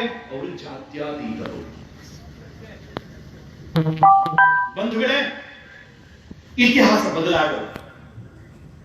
ಕಳೆದ 1,000 ವರ್ಷಗಳಿಂದ ಈ ಒಂದು ಜನಮಾನಸದ ಮೇಲೆ ಏನೊಂದು ದೌರ್ಜನ್ಯ ನಡೆದಿದೆ, ಅನ್ಯಾಯ ನಡೆದಿದೆ. ಇದು ವಾಪಸ್ ತಿರುಗಬೇಕು. ಒಂದೇ ಒಂದು ರೂಪಾಯಿ, ಒಂದೇ ಒಂದು ಪೈಸಾವನ್ನು ಕೂಡ ನಾವು ಬಾಕಿ ಇಟ್ಕೋಬಾರ್ದು. ಆ ಋಣದಲ್ಲಿ ಬದುಕಬಾರ್ದು. ಬಡ್ಡಿ ಚಕ್ರವಡ್ಡಿ ಸಮೇತ ಕೊಡಬೇಕು. ಈ ಜಗತ್ತಿಗೆ ಹೇಳಬೇಕು, ಸ್ವಾಮಿ ದೇಶ ಎದ್ದಿತ್ಕೊಳ್ತಾ ಇದೆ, ಭಾರತ ಎದ್ದಿತ್ಕೊಳ್ತಾ ಇದೆ, ಈ ದೇಶದ ತನ್ನತನ ಎದ್ದಿತ್ಕೊಳ್ತಾ ಇದೆ, ಈ ದೇಶದ ರಕ್ತ ಮತ್ತೊಮ್ಮೆ ಇವತ್ತು ಸಿಡಿದು ನಿಂತಿದೆ. ಇದನ್ನ ಹೇಳಬೇಕಾಗಿದೆ. ಅದಕ್ಕೋಸ್ಕರ ಈ ಸಂಕಲ್ಪದ ದಿನ ಕೇವಲ ಕಾರ್ಯಕ್ರಮಕ್ಕೋಸ್ಕರ ಅಲ್ಲ ಸ್ವಾಮಿ. ನಮ್ಮ ರಕ್ತಕ್ಕೆ ನಾವು ಯಾರು ಹೇಳೋದನ್ನ ನೆನಪಿಸ್ಕೋಬೇಕು, ಜೊತೆಯಲ್ಲಿ ನಿಂತ್ಕೋಬೇಕು, ಸಿಡಿದು ನಿಂತ್ಕೋಬೇಕು. ಮತ್ತೊಮ್ಮೆ ಈ ದೇಶದ ಬುದ್ಧಿಜೀವಿಗಳಿರಲಿ, ಪ್ರತಿನಿತ್ಯ ಈ ದೇಶದ ಒಂದು ಅಖಂಡತೆಗೆ ಬಾಂಬ್ ಇಡ್ತಕ್ಕಂಥ ದೇಶದ್ರೋಹಿಗಳಿರಲಿ, ಅವ್ರು ಎಲ್ಲರಿಗೂ ಕೂಡ ಹೇಳಬೇಕು, ನಾವು ಎದ್ದು ನಿಂತ್ಕೊಂಡಿದೀವಿ, ಹುಷಾರ್. ಹೌದು, ಅಷ್ಟು ಸುಲಭದಲ್ಲಿ ನಾಳೆ ಬೆಳಗ್ಗೆ ಆಗತ್ತೆ ಅಂತಕ್ಕಂಥ ಒಂದು ಭ್ರಮೆ ನಮಗಿಲ್ಲ. ಅದೆಷ್ಟು ಜನ ಈ ಒಂದು ಆಂದೋಲನದಲ್ಲಿ ಬಲಿಯಾದರು, ಇದೇ ಕೊಡಗಿನಲ್ಲಿ ಅದೆಷ್ಟು ಜನ ಬಲಿಯಾದ್ರು, ಇದೇ ಕುಶಾಲನಗರದಲ್ಲಿ ಅದೆಷ್ಟು ಜನ ಬಲಿಯಾದ್ರು, ಇತ್ತೀಚಿನ ದಿನಗಳಲ್ಲಿ ಬಲಿಯಾದ್ರು. ರಕ್ತ ಕೊಡೋದ್ರಲ್ಲಿ ಹೆದರಿಕೆ ನಮಗಿಲ್ಲ ಕಣ್ರಿ. ದೇಶಕ್ಕೋಸ್ಕರ ಸೀಮಿತವಾಗಿರ್ತಕ್ಕಂಥ ರಕ್ತ ಅಂತ ನಾವು ಬರ್ಕೊಂಡೇ ಬಂದಿದ್ದೀವಿ. ಇದ್ದೀವಿ. ರಕ್ತ ಕೊಡೋದಕ್ಕೆ ನಮಗೆ ಹೆದರಿಕೆ ಇಲ್ಲ, ರಕ್ತ ಕೊಡೋದಕ್ಕೆ ನಮಗೆ ಯಾವುದೇ ರೀತಿಯ ಸಂಕೋಚ ಇಲ್ಲ. ಆದ್ರೆ ಗೊತ್ತಿರಲಿ, ಬಿದ್ದಿರ್ತಕ್ಕಂಥ ಒಂದೊಂದು ಹನಿ ರಕ್ತಕ್ಕೂ ಕೂಡ ನಾವು ಪಟ್ಟಿಯಲ್ಲಿ ಬರೆದಿಟ್ಟಿದ್ದೀವಿ. ನಾವು ಋಣವನ್ನು ಇಟ್ಕೊಳ್ತಕ್ಕಂಥ ಜನಗಳಲ್ಲ. ಅಪ್ಪ ಮಾಡಿಟ್ಟಿರೋ ಸಾಲ ಅಪ್ಪ ತೀರ್ಸ್ಕೊಳ್ಳಿ ಹೇಳ್ತಕ್ಕಂಥ ತಲೆಮಾರು ನಮ್ದಲ್ಲ. ಅಜ್ಜ ಇರ್ಬೋದು, ಮುತ್ತಜ್ಜ ಇರ್ಬೋದು, ಅಪ್ಪ ಇರ್ಬೋದು, ಸಾಲ ಮಾಡಿರ್ತಕ್ಕಂಥ ಒಂದೊಂದು ಪೈಸೆಗೂ ಬಡ್ಡಿ, ಚಕ್ರ ಬಡ್ಡಿ ಸೇರಿಸಿ ನಾವು ತುಂಬ್ತೀವಿ ಹೇಳ್ತಕ್ಕಂಥ ಸಂತಾನ ನಮ್ಮದು. ಒಂದು ವೇಳೆ ಈ ಒಂದು ದಿನ ಆ ಸಂಕಲ್ಪವನ್ನು ಮಾಡಬೇಕು. ಇದು ನನ್ನ ಬದುಕಿಗೆ ಸೀಮಿತವಾದದ್ದಲ್ಲ, ಇದು ಈ ದೇಶದ ಬದುಕಿಗೆ ಸೀಮಿತವಾದದ್ದು, ಈ ಧರ್ಮದ ಬದುಕಿಗೆ ಸೀಮಿತವಾದದ್ದು. ಅಸ್ಸಾಂದಲ್ಲಿ ಯುದ್ಧ ನಡೀತಾ ಇತ್ತು. ಮೊಘಲರು ಹೋಗಿದ್ರು, ಯುದ್ಧ ಮಾಡ್ಲಿಕ್ಕೆ ಹೋಗಿದ್ರು. ಅಲ್ಲಿರ್ತಕ್ಕಂಥ ಒಬ್ಬ ಹುಡುಗ ಆ ಮೊಘಲರ ವಿರುದ್ಧ ಸೈನ್ಯವನ್ನು ಸೇರಿಸಿಕೊಂಡು ಹೋರಾಟ ಮಾಡ್ಲಿಕ್ಕೆ ಶುರು ಮಾಡಿದ್ದ. ಅವನದೇ ಮನೆತನ, ಅವನದೇ ರಕ್ತ ಅಸ್ಸಾಮನ್ನ ಆಳ್ತಾ ಇತ್ತು. ಅವನು ಹೇಳ್ತಾನೆ, ಅಸ್ಸಾಮನ್ನ ನಾವು ಬಿಡುಗಡೆ ಮಾಡಬೇಕು, ಇವರಿಗೆ ಬರಲಿಕ್ಕೆ ಕೊಡಬಾರ್ದು. ಬ್ರಹ್ಮಪುತ್ರ ನದಿಯನ್ನು ದಾಟಿ ಮೊಘಲ್ ಸೇನೆ ಆಚೆಗೆ ಹೋಗಿರಲಿಲ್ಲ. ಅದು ಹೋಗ್ಲಿಕ್ಕೆ ರಸ್ತೆ ಮಾಡಿ ಕೊಡ್ಲಿಕ್ಕೆ ಇವನದೇ ಚಿಕ್ಕಪ್ಪ, ಯಾರು ಸಂಸ್ಥಾನದ ನೇತೃತ್ವವನ್ನು ವಹಿಸಿದ್ದ, ರಾಜನಾಗಿದ್ದ, ಅವನು ಅದಕ್ಕೆ ದಾರಿ ಮಾಡಿ ಕೊಡ್ತಾ ಇದ್ದ. ಅಸ್ಸಾಂದ ಆನೆಗಳನ್ನ ಕಳಿಸ್ಕೊಟ್ಟಿದ್ದ, ಬನ್ನಿ ಬ್ರಹ್ಮಪುತ್ರವನ್ನ ದಾಟಿ ಬನ್ನಿ, ನಮ್ಮ ರಾಜ್ಯವನ್ನ ಕೊಳ್ಳೆ ಹೊಡಿರಿ ಅಂತ ಹೇಳಿದ್ದ. ಗೊತ್ತಾಯ್ತು ಈ ಹುಡುಗನಿಗೆ. ಸೀದಾ ಹೋಗಿ ಆತನ ಚಿಕ್ಕಪ್ಪನ ತಲೆ ಕಳೆದ. ಯಾಕೆ ರಾಜನ ತಲೆ ಕಳೆದಿಲ್ಲಪ್ಪ ನೀನು ಅಂತ ಕೇಳಿದಾಗ ಆತ ಹೇಳ್ತಾನೆ, ನನ್ನ ಚಿಕ್ಕಪ್ಪ ನನ್ನ ದೇಶಕ್ಕಿಂತಲೂ ದೊಡ್ಡ ಮನುಷ್ಯ ಅಲ್ಲ. My uncle is not greater than my country. ಆ ರಕ್ತ ಕಂಡ್ರಿ ನಮ್ಮದು. ನನ್ನ ಅಪ್ಪನೋ ನಮ್ಮ ಅಜ್ಜನೋ ಮುತ್ತಜ್ಜನೋ ಗೊತ್ತಿಲ್ಲ. ದೇಶದ ವಿಷಯ ಬಂದಾಗ, ಧರ್ಮದ ವಿಷಯ ಬಂದಾಗ ಎಲ್ಲಿಯೂ ರಾಜಿ ಮಾಡೋದಿಲ್ಲ. ಇದು ನನ್ನ ರಕ್ತ. ಆ ಪರಂಪರೆಯಲ್ಲಿ ಬಂದಿರತಕ್ಕಂಥವ್ರು ನಾವು. ಬಂಧುಗಳೇ, ಇವತ್ತು ಆ ಸಂಕಲ್ಪ ಆಗಬೇಕಾಗಿದೆ. ಗೆದ್ದವರು ಹಿಡಿದ ಇತಿಹಾಸದ ಪುಟಗಳಿಗೆ ಮತ್ತೊಮ್ಮೆ ಮರುಜೀವ ಕೊಡಬೇಕು. ಎಲ್ಲೋ ಒಂದ್ ಕಡೆ ನರಸತ್ತ ಬುದ್ಧಿಜೀವಿಗಳು ನಮ್ಮ ತಲೆಯಲ್ಲಿ ತುಂಬಿರತಕ್ಕಂಥ ವಿಷಯವನ್ನ ಹೊರಗಡೆ ಹಾಕಬೇಕು. ಮತ್ತೊಮ್ಮೆ ನನ್ನ ಹೃದಯದಲ್ಲಿ ಅಮೃತ ಚಿಮ್ಮಬೇಕು. ಈ ದೇಶದ ಜನರ ಮೇಲೆ ಆಗಿರತಕ್ಕಂಥ ಅತ್ಯಾಚಾರದ ಒಂದೊಂದು ಚಿತ್ರ ಇವತ್ತು ನನ್ನ ಕಣ್ಣು ಮುಂದೆ ಬರಬೇಕು. ಅದಕ್ಕೆ ಬೇಕಾಗಿರತಕ್ಕಂಥ ನ್ಯಾಯದ ತೀರ್ಮಾನ ಈ ಸಮಾಜದ ಎದುರುಗಡೆ ಭವಿಷ್ಯದಲ್ಲಿ ನಡೆಯಬೇಕು. ಅದಕ್ಕೋಸ್ಕರ ಸಂಕಲ್ಪ ನಮ್ಮದಾಗಬೇಕು. ಇವತ್ತು ಅವಶ್ಯಕತೆ ಇದೆ. ಎಲ್ಲೋ ಒಂದ್ ಕಡೆ ಬಂದಿದ್ದೀವಿ ನಾವು, ಎಲ್ಲೋ ಒಂದ್ ಕಡೆ ಬಂದ್ಬಿಟ್ಟಿದ್ದೀವಿ. ಸಾವಿರ ವರ್ಷಗಳ ಒಂದು ಸುದೀರ್ಘ ಸಂಘರ್ಷದ ನಂತರ 47ನೇ ಇಸ್ವಿ ನಮ್ಮ ರಾಜಕೀಯ ಸ್ವಾತಂತ್ರ್ಯ ಬಂತು. ಆದ್ರೆ ಸಂಪೂರ್ಣ ಸ್ವಾತಂತ್ರ್ಯ ನಮ್ಮದಾಗಿರಲಿಲ್ಲ. ತಿಲಕರು ಹೇಳಿರ್ತಕ್ಕಂತಹ ಸಂಪೂರ್ಣ ಸ್ವಾತಂತ್ರ್ಯ ನಮ್ಮ ಸ್ವಾತಂತ್ರ್ಯ ಆಗಿರಲಿಲ್ಲ. ನಾವಿವತ್ತು ನಮ್ಮ ದೇವರು ಪೂಜೆ ಮಾಡಬೇಕು ಅಂತಂದ್ರೆ ಯಾವುದೋ ದೊಡ್ಡ ನಾಯಕರ ಅಪ್ಪಣೆ ತಗೋಬೇಕು, ಪರ್ಮಿಷನ್ ತಗೋಬೇಕು. ನಾವು ಮೆರವಣಿಗೆ ಮಾಡಬೇಕು, ನಮ್ಮ ದೇವಸ್ಥಾನದ ಎದುರುಗಡೆ ಒಂದು ಡೋರ್ ಹೊಡ್ಕೊಂಡು ಹೋಗ್ಬೇಕು ಅಂತಂದ್ರೆ ಯಾವುದೋ ಒಬ್ಬ ಪುಟ್ಟಗೋಸಿ ಪರ್ಮಿಷನ್ ಕೊಡಬೇಕು, ಅವನಿಗೆ ಓಕೆ ಅಂತ ಆಗಬೇಕು. ಈ ಸ್ವಾತಂತ್ರ್ಯಕ್ಕೆ ಬೆಲೆ ಇದೆಯಾ ಸ್ವಾಮಿ? ಈ ಸ್ವಾತಂತ್ರ್ಯಕ್ಕೆ ಬೆಲೆ ಇದೆಯಾ? ನಮಗೆ ಧಾರ್ಮಿಕ ಸ್ವಾತಂತ್ರ್ಯನೂ ಬೇಕು, ನಮಗೆ ರಾಜಕೀಯ ಸ್ವಾತಂತ್ರ್ಯವೂ ಬೇಕು, ನಮಗೆ ವೈಚಾರಿಕ ಸ್ವಾತಂತ್ರ್ಯವೂ ಬೇಕು. ಎಲ್ಲ ರೀತಿಯ ಸಂಪೂರ್ಣ ಸ್ವಾತಂತ್ರ್ಯ ನಮ್ಮ ಹಕ್ಕು. ಸ್ವಾತಂತ್ರ್ಯದ ಸಂಘರ್ಷ ಆಗಸ್ಟ್ 15ಕ್ಕೆ ಮುಗ್ದಿಲ್ಲ ಸ್ವಾಮಿ. ಒಂದು ಪಾರ್ಟ್ ಮುಗ್ದಿದೆ, ರಾಜಕೀಯ ಸ್ವಾತಂತ್ರ್ಯ ಸಿಕ್ಕಿದೆ. ಮುಂದಿನ ಎಲ್ಲ ಸ್ವಾತಂತ್ರ್ಯವನ್ನ ನಮ್ಮ ಶಕ್ತಿಯ ಸಾಮರ್ಥ್ಯದ ಮೇಲೆ ಗಳಿಸ್ಕೋಬೇಕು. ಕೆಲವು ಮಂದಿಗೆ ಸ್ವಾತಂತ್ರ್ಯದ ಅರ್ಥ ಗೊತ್ತಿಲ್ಲ. ಸ್ವಾತಂತ್ರ್ಯ ಅಂತಂದ್ರೆ ಸ್ವಚ್ಛಂದತೆ ಅಂತ ಅನ್ಕೊಂಡಿದ್ದಾರೆ. ನಾವು ಹೇಗ್ ಬೇಕಾದ್ರೂ ಇರಬಹುದು ಅಂತ. ಸ್ವಾತಂತ್ರ್ಯಕ್ಕೆ ಒಂದು ಜವಾಬ್ದಾರಿ ಇರುತ್ತೆ, ಸ್ವಚ್ಛಂದತೆಗೆ ಬೇಕಾಬಿಟ್ಟಿ ಅದು. ನಮಗೆ ಸಿಕ್ಕಿದ್ದು ಸ್ವಚ್ಛಂದತೆ ಅಲ್ಲ, ನಮಗೆ ಸಿಕ್ಕಿದ್ದು ಸ್ವಾತಂತ್ರ್ಯ. ಆ ಒಂದು ಗಂಭೀರತೆ ಕೂಡ ನಮಗೆ ಇರಬೇಕು, ನಮ್ಮ ಗಂಭೀರತೆ ನಮಗೆ ಇರಬೇಕು. ಅದಿಲ್ಲ ಅಂತಂದ್ರೆ ಸ್ವಾತಂತ್ರ್ಯಕ್ಕೆ ನಾವು ಅಪಚಾರ ಮಾಡ್ತಾರೆ. ಅದೆಷ್ಟು ಜನ ಕ್ರಾಂತಿಕಾರಿಗಳು ಬಲಿಯಾದರು, ಅದೆಷ್ಟು ಜನ ಸೇನಾನಿಗಳು ತಮ್ಮ ಜೀವನ ಬಲಿ ಕೊಟ್ಟರು, ಆ ನೇರಿನ ಆ ಉರುಳಿಗೆ ತಮ್ಮ ಕೊರಳನ್ನ ಕೊಟ್ಟು ಧನ್ಯರಾದ್ರು. ಅವರು ಯಾರು ಭಾವಿಸಿದ್ದು ಸ್ವಚ್ಛಂದ ಬದುಕಬೇಕು ಅಂತಲ್ಲ, ಸ್ವತಂತ್ರ ಬದುಕಬೇಕು ಅಂತ. ಆ ಸ್ವಾತಂತ್ರ್ಯಕ್ಕೆ ಜವಾಬ್ದಾರಿಯ ಬೆಲೆಯನ್ನು ನಾವು ಕೊಡಬೇಕಾಗುತ್ತೆ. ಯಾರು ಏನೇ ಹೇಳಿ ನಮ್ಮತನವನ್ನ ಅರ್ಥ ಮಾಡ್ಕೊಳ್ಬೇಕಾಗಿದ್ದು ನಮ್ಮ ಜವಾಬ್ದಾರಿ. ಪುಸ್ತಕಗಳು ಏನೇ ಹೇಳಿ, ಪಠ್ಯ ಪುಸ್ತಕಗಳು ಏನೇ ಹೇಳಿ, ಇವತ್ತು ಪಠ್ಯ ಪುಸ್ತಕಗಳಲ್ಲಿಯೂ ಕೂಡ ಎಲ್ಲೋ ಹೋಗಿ ನಾವು ಪೂಜೆ ಮಾಡಬೇಕು, ಎಲ್ಲೋ ಹೋಗಿ ನಾವು ಪ್ರಾರ್ಥನೆ ಮಾಡಬೇಕು, ಅದನ್ನ ಹೇಳ್ಕೊಳ್ತಕ್ಕಂಥ ಬೇನಾಸಿ ಸ್ಥಿತಿ ಇವತ್ತು ಬಂದು ಮುಟ್ಬಿಟ್ಟಿದೆ ನಮಗೆ. ನಮ್ಮ ದುರಂತ ಇದೆ ಬಂಧುಗಳೇ. ಸರ್ವಧರ್ಮ ಸಮಭಾವ ಇದು ಜಗತ್ತಿನಲ್ಲಿ ಯಾರು ಕೂಡ ನಮ್ಮ ಹಿಂದೂಗಳಿಗೆ ಹೇಳ್ಕೊಳ್ಬೇಕಾಗಿಲ್ಲ, ನಮ್ಮ ರಕ್ತದಲ್ಲಿದೆ. ಅದಿಲ್ಲ ಅಂತಂದ್ರೆ ಚರ್ಚುಗಳು ಉಳಿತಿರ್ಲಿಲ್ಲ, ಮಸೀದಿಗಳು ಉಳಿತಿರ್ಲಿಲ್ಲ. ಸರ್ವಧರ್ಮ ಸಮಭಾವ ನಮ್ಮ ರಕ್ತದಲ್ಲಿದೆ. ಅವ್ರಿಗೆಲ್ಲರನ್ನು ಕೂಡ ನಾವು ಪ್ರೀತಿಯಿಂದ ನಾವು ಸ್ವಾಗತ ಮಾಡ್ತೀವಿ. ಸರ್ವಧರ್ಮ ಸಮಭಾವ ಇವತ್ತು ಇಲ್ಲಿರ್ತಕ್ಕಂತಹ ಪ್ರತಿಯೊಬ್ಬರಿಗೂ ಕೂಡ ನಾನು ಒಂದು ವಿನಂತಿ ಮಾಡ್ಕೊಂತೀನಿ. ಸ್ವಾಮಿ, ನೀವು ಅಲ್ಲಾಹನ ಫೋಟೋ ಹಾಕ್ರಿ, ನೀವು ಜೀಸಸ್ನ ಫೋಟೋ ಹಾಕ್ರಿ ಅಂತ ಹೇಳಿದ್ರೆ ಬಹುತೇಕ ನೀವು ಕೇಳ್ತೀರಿ. ಯಾಕೆ? ನಿಮಗೆ 33 ಕೋಟಿ ದೇವತೆಗಳ ಮಧ್ಯದಲ್ಲಿ ಅದೆರಡು ಫೋಟೋ ಹಾಕಿದ್ರೆ ಎಲ್ಲಿದ್ದಾರೆ ಅಂತ ನಿಮ್ಗೇನು ಗುರುತಿಸುವುದಿಲ್ಲ. 33 ಕೋಟಿ ದೇವತೆಗಳ ಮಧ್ಯದಲ್ಲಿ ಅದು ಎರಡು ದೇವರುಗಳು ನಮ್ಗೆ ಏನು ದೊಡ್ಡದಲ್ಲ. ನಮ್ಮ ಹೃದಯ ದೊಡ್ಡದು. ಖಂಡಿತವಾಗಿ ಪ್ರಾಮಾಣಿಕವಾಗಿ ಅವರಿಗೂ ಒಂದು ಹೂ ಹಾಕ್ತೀವಿ, ಅವರಿಗೂ ಒಂದು ಕಾಯಿ ಹೊಡಿತೀವಿ. ಆದ್ರೆ ಎಲ್ಲೋ ಒಂದು ಕಡೆ ನಮ್ಮ ರಾಮನ ಫೋಟೋ ಹಾಕ್ತಾರ, ಎಲ್ಲೋ ಒಂದು ಕಡೆ ಕೃಷ್ಣನ ಫೋಟೋ ಹಾಕ್ತಾರ.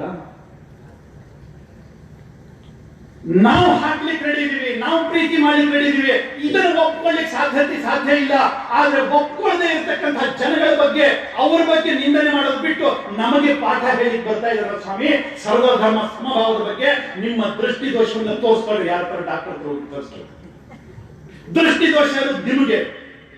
ನಮಗೆ ಜಾತ್ಯತೀತತೆಯನ್ನ ಇವತ್ತು ಉಪದೇಶ ಮಾಡ್ತೀರಿ, ನಮಗೆ ಸರ್ವಧರ್ಮ ಸಮಭಾವದ ಬಗ್ಗೆ ಉಪದೇಶ ಮಾಡ್ತೀರಿ. ಯಾರು ಒಪ್ಕೊಳ್ಳೋದಿಲ್ಲ ಅಲ್ಲಿ ಹೋಗ್ರಿ. ಪ್ರತಿದಿನ ನಮ್ಮ ಸೈನಿಕರಿಗೆ ಅವಮಾನ ಮಾಡ್ತಾ ಇದ್ದಾರೆ ಕಾಶ್ಮೀರದಲ್ಲಿ. ಪ್ರತಿದಿನ ನಮ್ಮ ಸೈನಿಕರು ಎಡಗೈನಲ್ಲಿ ಅವರ ಜೀವ ಇಟ್ಟು ಇವತ್ತು ಅಲ್ಲಿ ನಮ್ಮ ದೇಶವನ್ನು ಉಳಿಸ್ಕೊಂಡಿದ್ದಾರೆ. ಅವರಿಗೆ ಯಾರು ಅನ್ಯಾಯ ಮಾಡ್ತಾ ಇದ್ದಾರೆ ಅಲ್ಲಿ ಜಾತ್ಯತೀತತೆ ಬಗ್ಗೆ ಹೋಗಿ ಹೇಳ್ರಿ. ಯಾರು ಭಾರತ ತೇರೆ ತುಕಡೆ ಹೋಗಿ ಇನ್ಶಾ ಅಲ್ಲಾ ಅಂತ ಹೇಳ್ತಾರೆ ಅವ್ರ ಬಗ್ಗೆ ಹೋಗಿ ಪಾಠ ಹೇಳ್ರಿ. ಭಾರತ ಮಾತಾ ಕಿ ಜೈ ಹೇಳೋರಿಗೆ ಪಾಠ ಹೇಳಬೇಡ್ರಿ. ಇವತ್ತು ನಮ್ಮ ದೇಶದ ಭಾರಿ ದೊಡ್ಡ ವಿದ್ಯಾಸಂಸ್ಥೆ ಅಲ್ಲೇನೇ ದೇಶದ್ರೋಹಿಗಳಿಗೆ ಇವತ್ತು ಪೋಷಣೆ ನಡೆದಿದೆ. ನಾವೇನಾದ್ರೂ ನಮ್ಮ ಸರ್ಕಾರದವರಲ್ಲಿ ಹೋಗಿ ಗೇಟ್ ಕ್ಲೋಸ್ ಮಾಡ್ತೀವಿ ಅಂತಂದ್ರೆ ಜಾತ್ಯತೀತತೆಗೆ ಮಾಡಿರ್ತಕ್ಕಂಥ ಅಪಚಾರ, ಜನರಿಗೆ ಸ್ವಾತಂತ್ರ್ಯಕ್ಕೆ ಸಿಕ್ಕಿರ್ತಕ್ಕಂಥ ಅಪಚಾರ ಅಂತ ಮಾಡ್ತೀರಿ. ಆದ್ರೆ ಅದೇ ವೃತ್ತದೊಳಗಡೆ ಇವತ್ತು ಭಾರತ ತೇರೆ ತುಕಡೆ ಹೋಗಿ ಇನ್ಶಾ ಅಲ್ಲಾ ಅಂತ ಹೇಳ್ತಾರಲ್ಲ, ಅದು ಕಿವಿ ಕೇಳಲ್ವಾಗಿದ್ರೆ ಹಾಗೆ ಹೇಳಿದ್ರೆ ನೀವು ಜಾತ್ಯತೀತರು, ನೀವು ಜೈ ಶ್ರೀರಾಮ್ ಅಂತಂದ್ರೆ ನೀವು ಕೋಮುವಾದಿಗಳು. ಇಂತಹ ನಾಚಿಕೆಗೆಟ್ಟ, ಇಂತಹ ಗತಿಗೆಟ್ಟ ವಿಚಾರವಾದಿಗಳಿಗೆ ಧಿಕ್ಕಾರ ಹೇಳಿದ್ರೆ ಮತ್ತೇನ್ರಿ ಹೇಳಬೇಕು? ಅದು ಅನಂತಕುಮಾರ್ ಹೇಳಿದ್ರೆ ಮತ್ಯಾರೇ ಹೇಳಬೇಕು?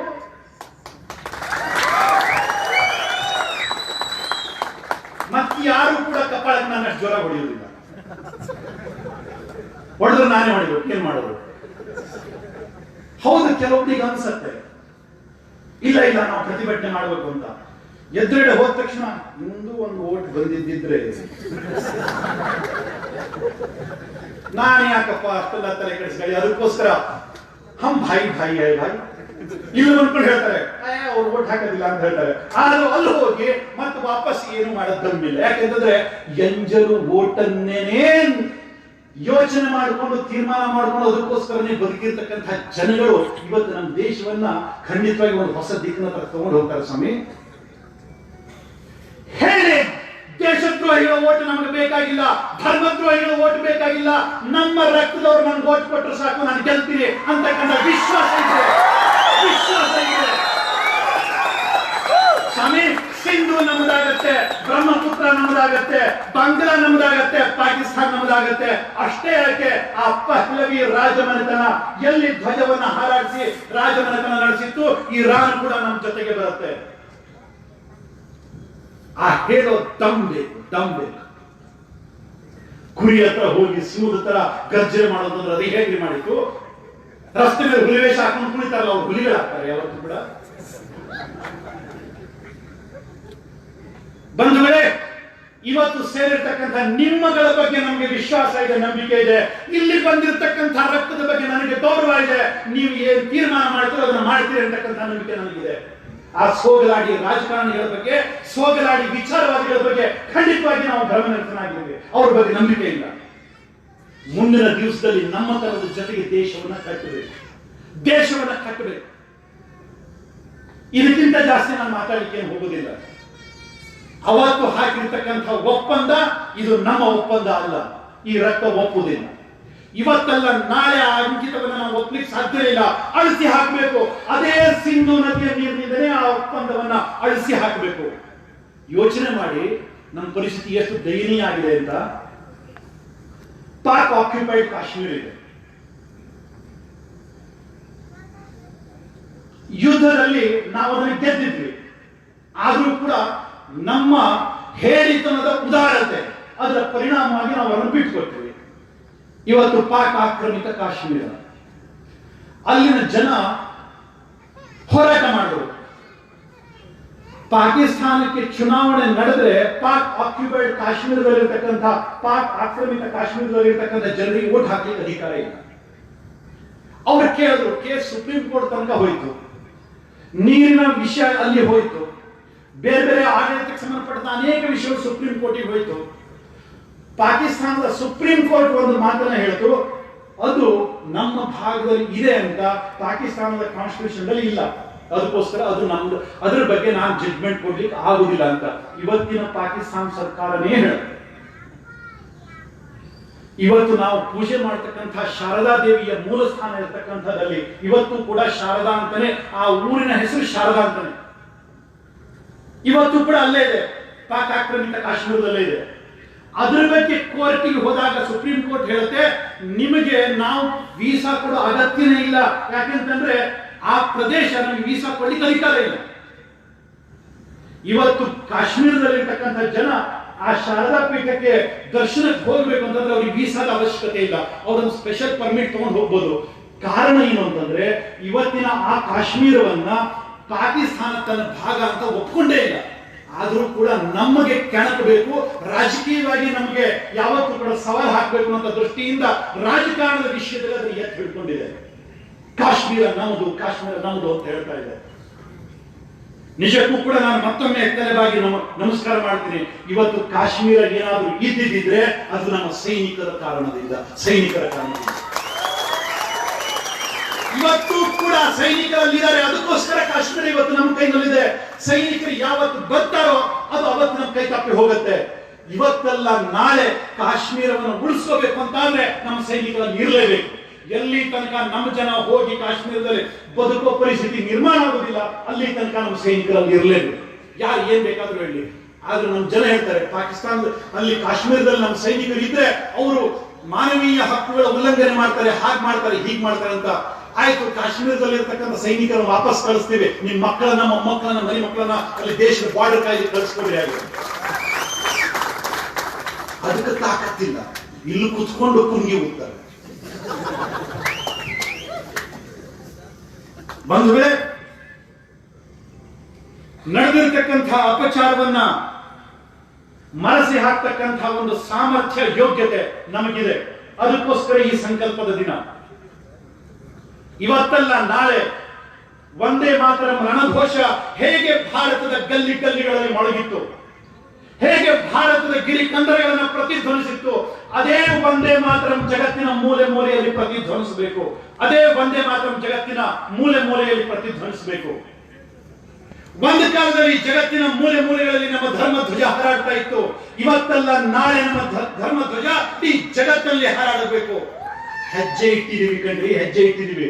ಸುಮ್ಮನೆ ಯೋಚನೆ ಮಾಡ್ರಿ, 70 ವರ್ಷ ಆಯ್ತು, ಯಾರ್ದೋ ಖೋಪ್ರಿಗೆ ಹೋಗಿರ್ಲಿಲ್ಲ. ನಮ್ಮ ಇವತ್ತಿನ ಪ್ರಧಾನಮಂತ್ರಿ ಬಂದ ತಕ್ಷಣ ಅವ್ರು ಎದ್ದಿತ್ಕೊಂಡು ಮತ್ತೇನು ಮಾಡಿಲ್ಲ, ಯೋಗಾಸನ ಮಾಡ್ಲಿಕ್ಕೆ ಶುರು ಮಾಡಿದ್ರು. ನಾನು ಯೋಗಾಸನ ಮಾಡ್ತೀನಿ ಅಂತ ಹೇಳಿ ಶುರು ಮಾಡಿದ್ರು. ಅಮೆರಿಕಾದ ಅಧ್ಯಕ್ಷರ ಆದಿಯಾಗಿ ಎಲ್ಲರೂ ನಮ್ಮ ದೇಶದ ಪ್ರಧಾನಮಂತ್ರಿ ಬಗ್ಗದು ಅವರು ಬಗ್ತಾರೆ, ನೆಟ್ ನಿಂತ್ಕೊಂಡ್ರೆ 127 ದೇಶದ ಪ್ರಧಾನಮಂತ್ರಿಗಳು, ಪ್ರೆಸಿಡೆಂಟ್ಗಳು ಇವತ್ತು ಯೋಗದ ಹೆಸರಿನಲ್ಲಿ ನಾವು ಬಗ್ಗಿದ್ರೆ ಬಗ್ತಾರೆ, ನಾವು ಮಲಗಿದ್ರೆ ಮಲಗ್ತಾರೆ, ನಾವು ಹೇಳ್ತಾರೆ. ವಿಯೆಟ್ನಾಂಗೆ ಹೋಗಿದ್ದೆ. ವಿಯೆಟ್ನಾಂದಲ್ಲಿ ಹೋದಾಗ ಅಲ್ಲಿಯ ಪ್ರೆಸಿಡೆಂಟ್ ಅವರನ್ನು ಭೇಟಿ ಆಗಬೇಕಿತ್ತು. ಅಪಾಯಿಂಟ್ಮೆಂಟ್ ಕೊಟ್ಟಿದ್ರು. ಹೋಗಿ ಕೂತ್ಕೊಂಡೆ. ಸುಮಾರು ಒಂದು 15 ನಿಮಿಷ ಲೇಟ್ ಆಯ್ತು. ಪರವಾಗಿಲ್ಲ, ಪ್ರೆಸಿಡೆಂಟ್ ಅವರನ್ನು ಭೇಟಿ ಆಗಬೇಕು ಹೋಗಿದ್ರು. ನಮ್ಗೇನು ತಪ್ಪು ಭಾರಿ ತೊಂದರೆ ಅಂತ ಆಗಲಿಲ್ಲ. ಆದ್ರೆ ಅವರಿಗೆ ಸಮಯಕ್ಕೆ ಸರಿಯಾಗಿ ಬರಲಿಲ್ಲ, ಅವ್ರಿಗೆ ಭಾರಿ ತಪ್ಪು ಅಂತ ಅನ್ಸ್ಬಿಡ್ತು. ಅವ್ರು ಬಂದು ಕ್ಷಮೆ ಕೇಳಿದ್ರು. ಕ್ಷಮೆ ಕೇಳಿ ಹೇಳಿದ್ದೇನು ಗೊತ್ತಾ, mister Hegde are been practising yoga for yoga day preparation, kindly excuse me mister Hegde ಅಂತ. ನಾನು ಯೋಗ ಡೇ ಅದನ್ನ ಸೆಲೆಬ್ರೇಟ್ ಮಾಡಬೇಕು ಅಂತ ಯೋಗ ಪ್ರಾಕ್ಟೀಸ್ ಮಾಡ್ಲಿಕ್ಕೆ ಹೋಗಿದ್ದೆ ಹೆಗ್ಡೆ ಅವರೇ, ಅದಕ್ಕೋಸ್ಕರ ಲೇಟ್ ಆಯ್ತು ಅಂತ ಒಬ್ಬ ಪ್ರೆಸಿಡೆಂಟ್ ಹೇಳ್ತಾನೆ. ನೋಡಿ, ಇಡೀ ಜಗತ್ತಿನಲ್ಲಿ ಒಬ್ಬ ಇಚ್ಛಾಶಕ್ತಿ ಇರ್ತಕ್ಕಂಥ ಒಬ್ಬ ವ್ಯಕ್ತಿ ಎದ್ದು ನಿಂತ್ರೆ ಜಗತ್ತು ಹೇಗೆ ಗೌರವ ಕೊಡುತ್ತೆ ಅಂತ. ಒಂದು ಕಾಲ ಇತ್ತು, ನಮ್ಮ ದೇಶದ ಪ್ರಧಾನಮಂತ್ರಿಗಳು ಹೋಗ್ತಿದ್ರು, ಎಲ್ಲೋ ಹಿಂದ್ಗಡೆ ಕುತ್ಕೊಂತಿದ್ರು, ಚಹಾ ಬಿಸ್ಕಿಟ್ ಕೊಡ್ಕೊಂಡು ಬರ್ತಿದ್ರು. ಇವತ್ತು ನಮ್ಮ ಪ್ರಧಾನಮಂತ್ರಿಗಳು ಹೋಗ್ತಾರೆ, ಹೋದ ತಕ್ಷಣ ಇಡೀ ಜಗತ್ತು ಸ್ವಾಗತ ಮಾಡುತ್ತೆ, ಅಲ್ಲೆಲ್ಲ ಕುತ್ಕೊಂಡು ಸ್ವಾಮಿ ನೀವೇ ಅಧ್ಯಕ್ಷರು ಅಂತ ಹೇಳುತ್ತೆ. ಇದು ವ್ಯತ್ಯಾಸ, ಇದು ವ್ಯತ್ಯಾಸ. ಅವತ್ತಿನ ಪ್ರಧಾನಮಂತ್ರಿಗಳಿಗೆ ತಾವು ಯಾರು ಅನ್ನೋದು ಗೊತ್ತಿರಲಿಲ್ಲ. ಒಂದು ಮನೆತನದ ಸೀರಿಯಸ್ ಸೆರಗಿನ ಕೆಳಗಡೆ ಬದುಕ್ತಕ್ಕಂಥ ಇದ್ರು. ನಮ್ಮ ತನದ ಗೌರವ ಇದೆ, ನಮ್ಮ ತನದ ಹೆಮ್ಮೆ ಇದೆ, ನಮ್ಮ ತನದ ಒಂದು ಶ್ರೇಷ್ಠತೆ ಇದೆ. ಆ ಒಂದು ಶ್ರೇಷ್ಠತೆಯ ಹೆಜ್ಜೆಯನ್ನ ಇಟ್ಟಾಗ ಜಗತ್ತು ತಲೆಬಾಗುತ್ತೆ, ಜಗತ್ತು ಅಲುಗಾಡುತ್ತೆ. ನಡೆಯುವ ಹೆಜ್ಜೆಯಲ್ಲಿ ಧೈರ್ಯ ಬೇಕು, ನಡೆಯುವ ಹೆಜ್ಜೆಯಲ್ಲಿ ಆ ಒಂದು ತಾಕತ್ ಬೇಕು, ಆಡೋ ಧ್ವನಿಯಲ್ಲಿ ವಿಶ್ವಾಸ ಬೇಕು. ಜಗತ್ತು ನಿಮ್ಮನ್ನು ಒಪ್ಕೊಳ್ಳುತ್ತೆ, ಜಗತ್ತು ನಿಮ್ಮನ್ನು ಒಪ್ಕೊಳ್ಳುತ್ತೆ. ಯಾರ ನಾಲಿಗೆಯಲ್ಲಿ ನಾನು ಹುಟ್ಟಿದ್ದು ಆಳಲಿಕ್ಕೆ, ನಾನು ಹುಟ್ಟಿದ್ದು ಗೆಲ್ಲಲಿಕ್ಕೆ ಅನ್ನತಕ್ಕಂಥ ವಿಶ್ವಾಸ ಇರ್ತದೋ ಜಗತ್ತು ಒಪ್ಕೊಳ್ಳುತ್ತೆ. ಈ ಜಗತ್ತಿನ ಸ್ವಭಾವ ಅದು. ಬಲಾಚ ಪೃಥ್ವಿ, ಯಾರಿಗೆ ಶಕ್ತಿ ಇದೆಯೋ ಈ ಮಣ್ಣು ಅವಂದು, ಯಾರಿಗೆ ಶಕ್ತಿ ಇಲ್ಲ ಅವನನ್ನ ಯಾರು ಕೂಡ ಒಪ್ಕೊಳ್ಳೋದಿಲ್ಲ. ದೇವೋ ದುರ್ಬಲ ಘಾತಕ, ಯಾವತ್ತೂ ಕೂಡ ಆನೆಯನ್ನ ದೇವರಿಗೆ ಬಲಿ ಕೊಡೋದಿಲ್ಲ, ಹುಲಿಯನ್ನ ಬಲಿ ಕೊಡೋದಿಲ್ಲ. ಬಲಿ ಕೊಡೋದು ಯಾವ್ದನ್ನ? ಕೋಳಿಯನ್ನ, ಕುರಿಯನ್ನ. ದೇವ ದುರ್ಬಲ ಘಾತಕ, ದೇವರಿಗೂ ಕೂಡ ಕುರಿನೇ ಬೇಕು ಕಣ್ರಿ, ಕೋಳಿನೇ ಬೇಕು. ದೇವರಿಗೆ ಹುಲಿ ಬೇಡ, ದೇವರಿಗೆ ಆನೆನೂ ಬೇಡ. ನೀವು ದುರ್ಬಲರಾದ್ರೆ ನಿಮ್ಮ ತಲೆ ಮೇಲೆ ಕಾಲಿಡ್ತಾರೆ, ನೀವು ಎದ್ದು ನಿಂತ್ಕೊಂಡ್ರೆ ನಿಮ್ಮ ಕಾಲ್ ಕೆಳಗಡೆ ಅವ್ರ ತಲೆ ಇರುತ್ತೆ. ಇಷ್ಟೇ ವ್ಯತ್ಯಾಸ. ಹಿಂದಿನ ನಮ್ಮ ಪ್ರಧಾನಮಂತ್ರಿಗಳು ಹೋಗ್ತಿದ್ರು, ಇವತ್ತು ನಮ್ಮ ಪ್ರಧಾನಮಂತ್ರಿ ಹೋಗ್ತಾ ಇದ್ದಾರೆ. ಹೆಮ್ಮೆ ಯಾರಲ್ಲಿದೆ ಕಣ್ರಿ? ಹಿಂದೊಮ್ಮೆ ಪ್ರಧಾನಮಂತ್ರಿಗಳು ವಿದೇಶ ಯಾತ್ರೆಗೆ ಹೋದಾಗ ನಿಮ್ಗೆ ಗೊತ್ತೇ ಇರ್ತಿರ್ಲಿಲ್ಲ. ಇವತ್ತು ನಮ್ಮ ದೇಶದ ಪ್ರಧಾನಮಂತ್ರಿ ಹೋಗ್ತಾರೆ ಅಂತಂದ್ರೆ ನಮ್ಮ ಯಾವ ದೂರದರ್ಶನಕ್ಕೆ, ಯಾವ ಟಿವಿ ಚಾನೆಲ್ಗಳಿಗೆ, ಯಾವ ಬುದ್ಧಿಜೀವಿಗಳಿಗೆ, ಯಾವ ವಿಕೃತ ನರನಾಡಿಗಳಿಗೂ ಕೂಡ ಪುರುಸೊತ್ತೇ ಇಲ್ಲ, ಪುರುಸೊತ್ತೇ ಇಲ್ಲ. ಚೀರಾಟ, ಹಾರಾಟ, ಕೂಗಾಟ ಎಲ್ಲದೂ ಕೂಡ ನಡೆಯಲಿಕ್ಕೆ ಶುರುವಾಗುತ್ತೆ. ಯಾಕೆ? ಇವತ್ತು ನಮ್ಮ ಪ್ರಧಾನಿ ಬೇರೆ ದೇಶಕ್ಕೆ ಹೋಗ್ತಾ ಇದ್ದಾರೆ. ಅವತ್ತು ಹಾಗಲ್ಲ, ನಮ್ಮ ದೇಶದ ಪ್ರಧಾನಮಂತ್ರಿನೂ ಹೋಗ್ತಿದ್ರು.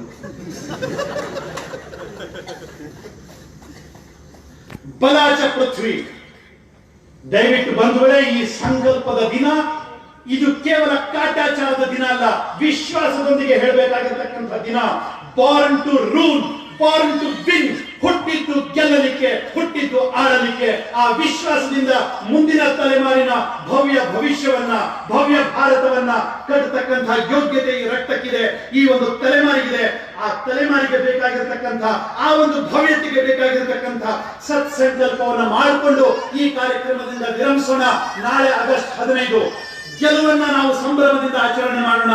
ಅದರ ಜೊತೆಯಲ್ಲಿ ಹರಿದಿರ್ತಕ್ಕಂಥ ಕೋಟಿ ಕೋಟಿ ಜನರ ರಕ್ತದ ಆ ಒಂದು ಅನುಕಂಪ, ಆ ಒಂದು ನೋವು, ಆ ಒಂದು ಚೀತ್ಕಾರ, ಆ ಒಂದು ಆಕ್ರಂದನ ಅದು ನಿಮ್ಮ ಜೊತೆಯಲ್ಲಿ ಇರಲಿ. ಆ ನೆನಪಿನೊಂದಿಗೆ ತಿರಂಗವನ್ನು ಹಾಸೋಣ, ತಿರಂಗಕ್ಕೆ ಗೌರವವನ್ನು ಕೊಡೋಣ.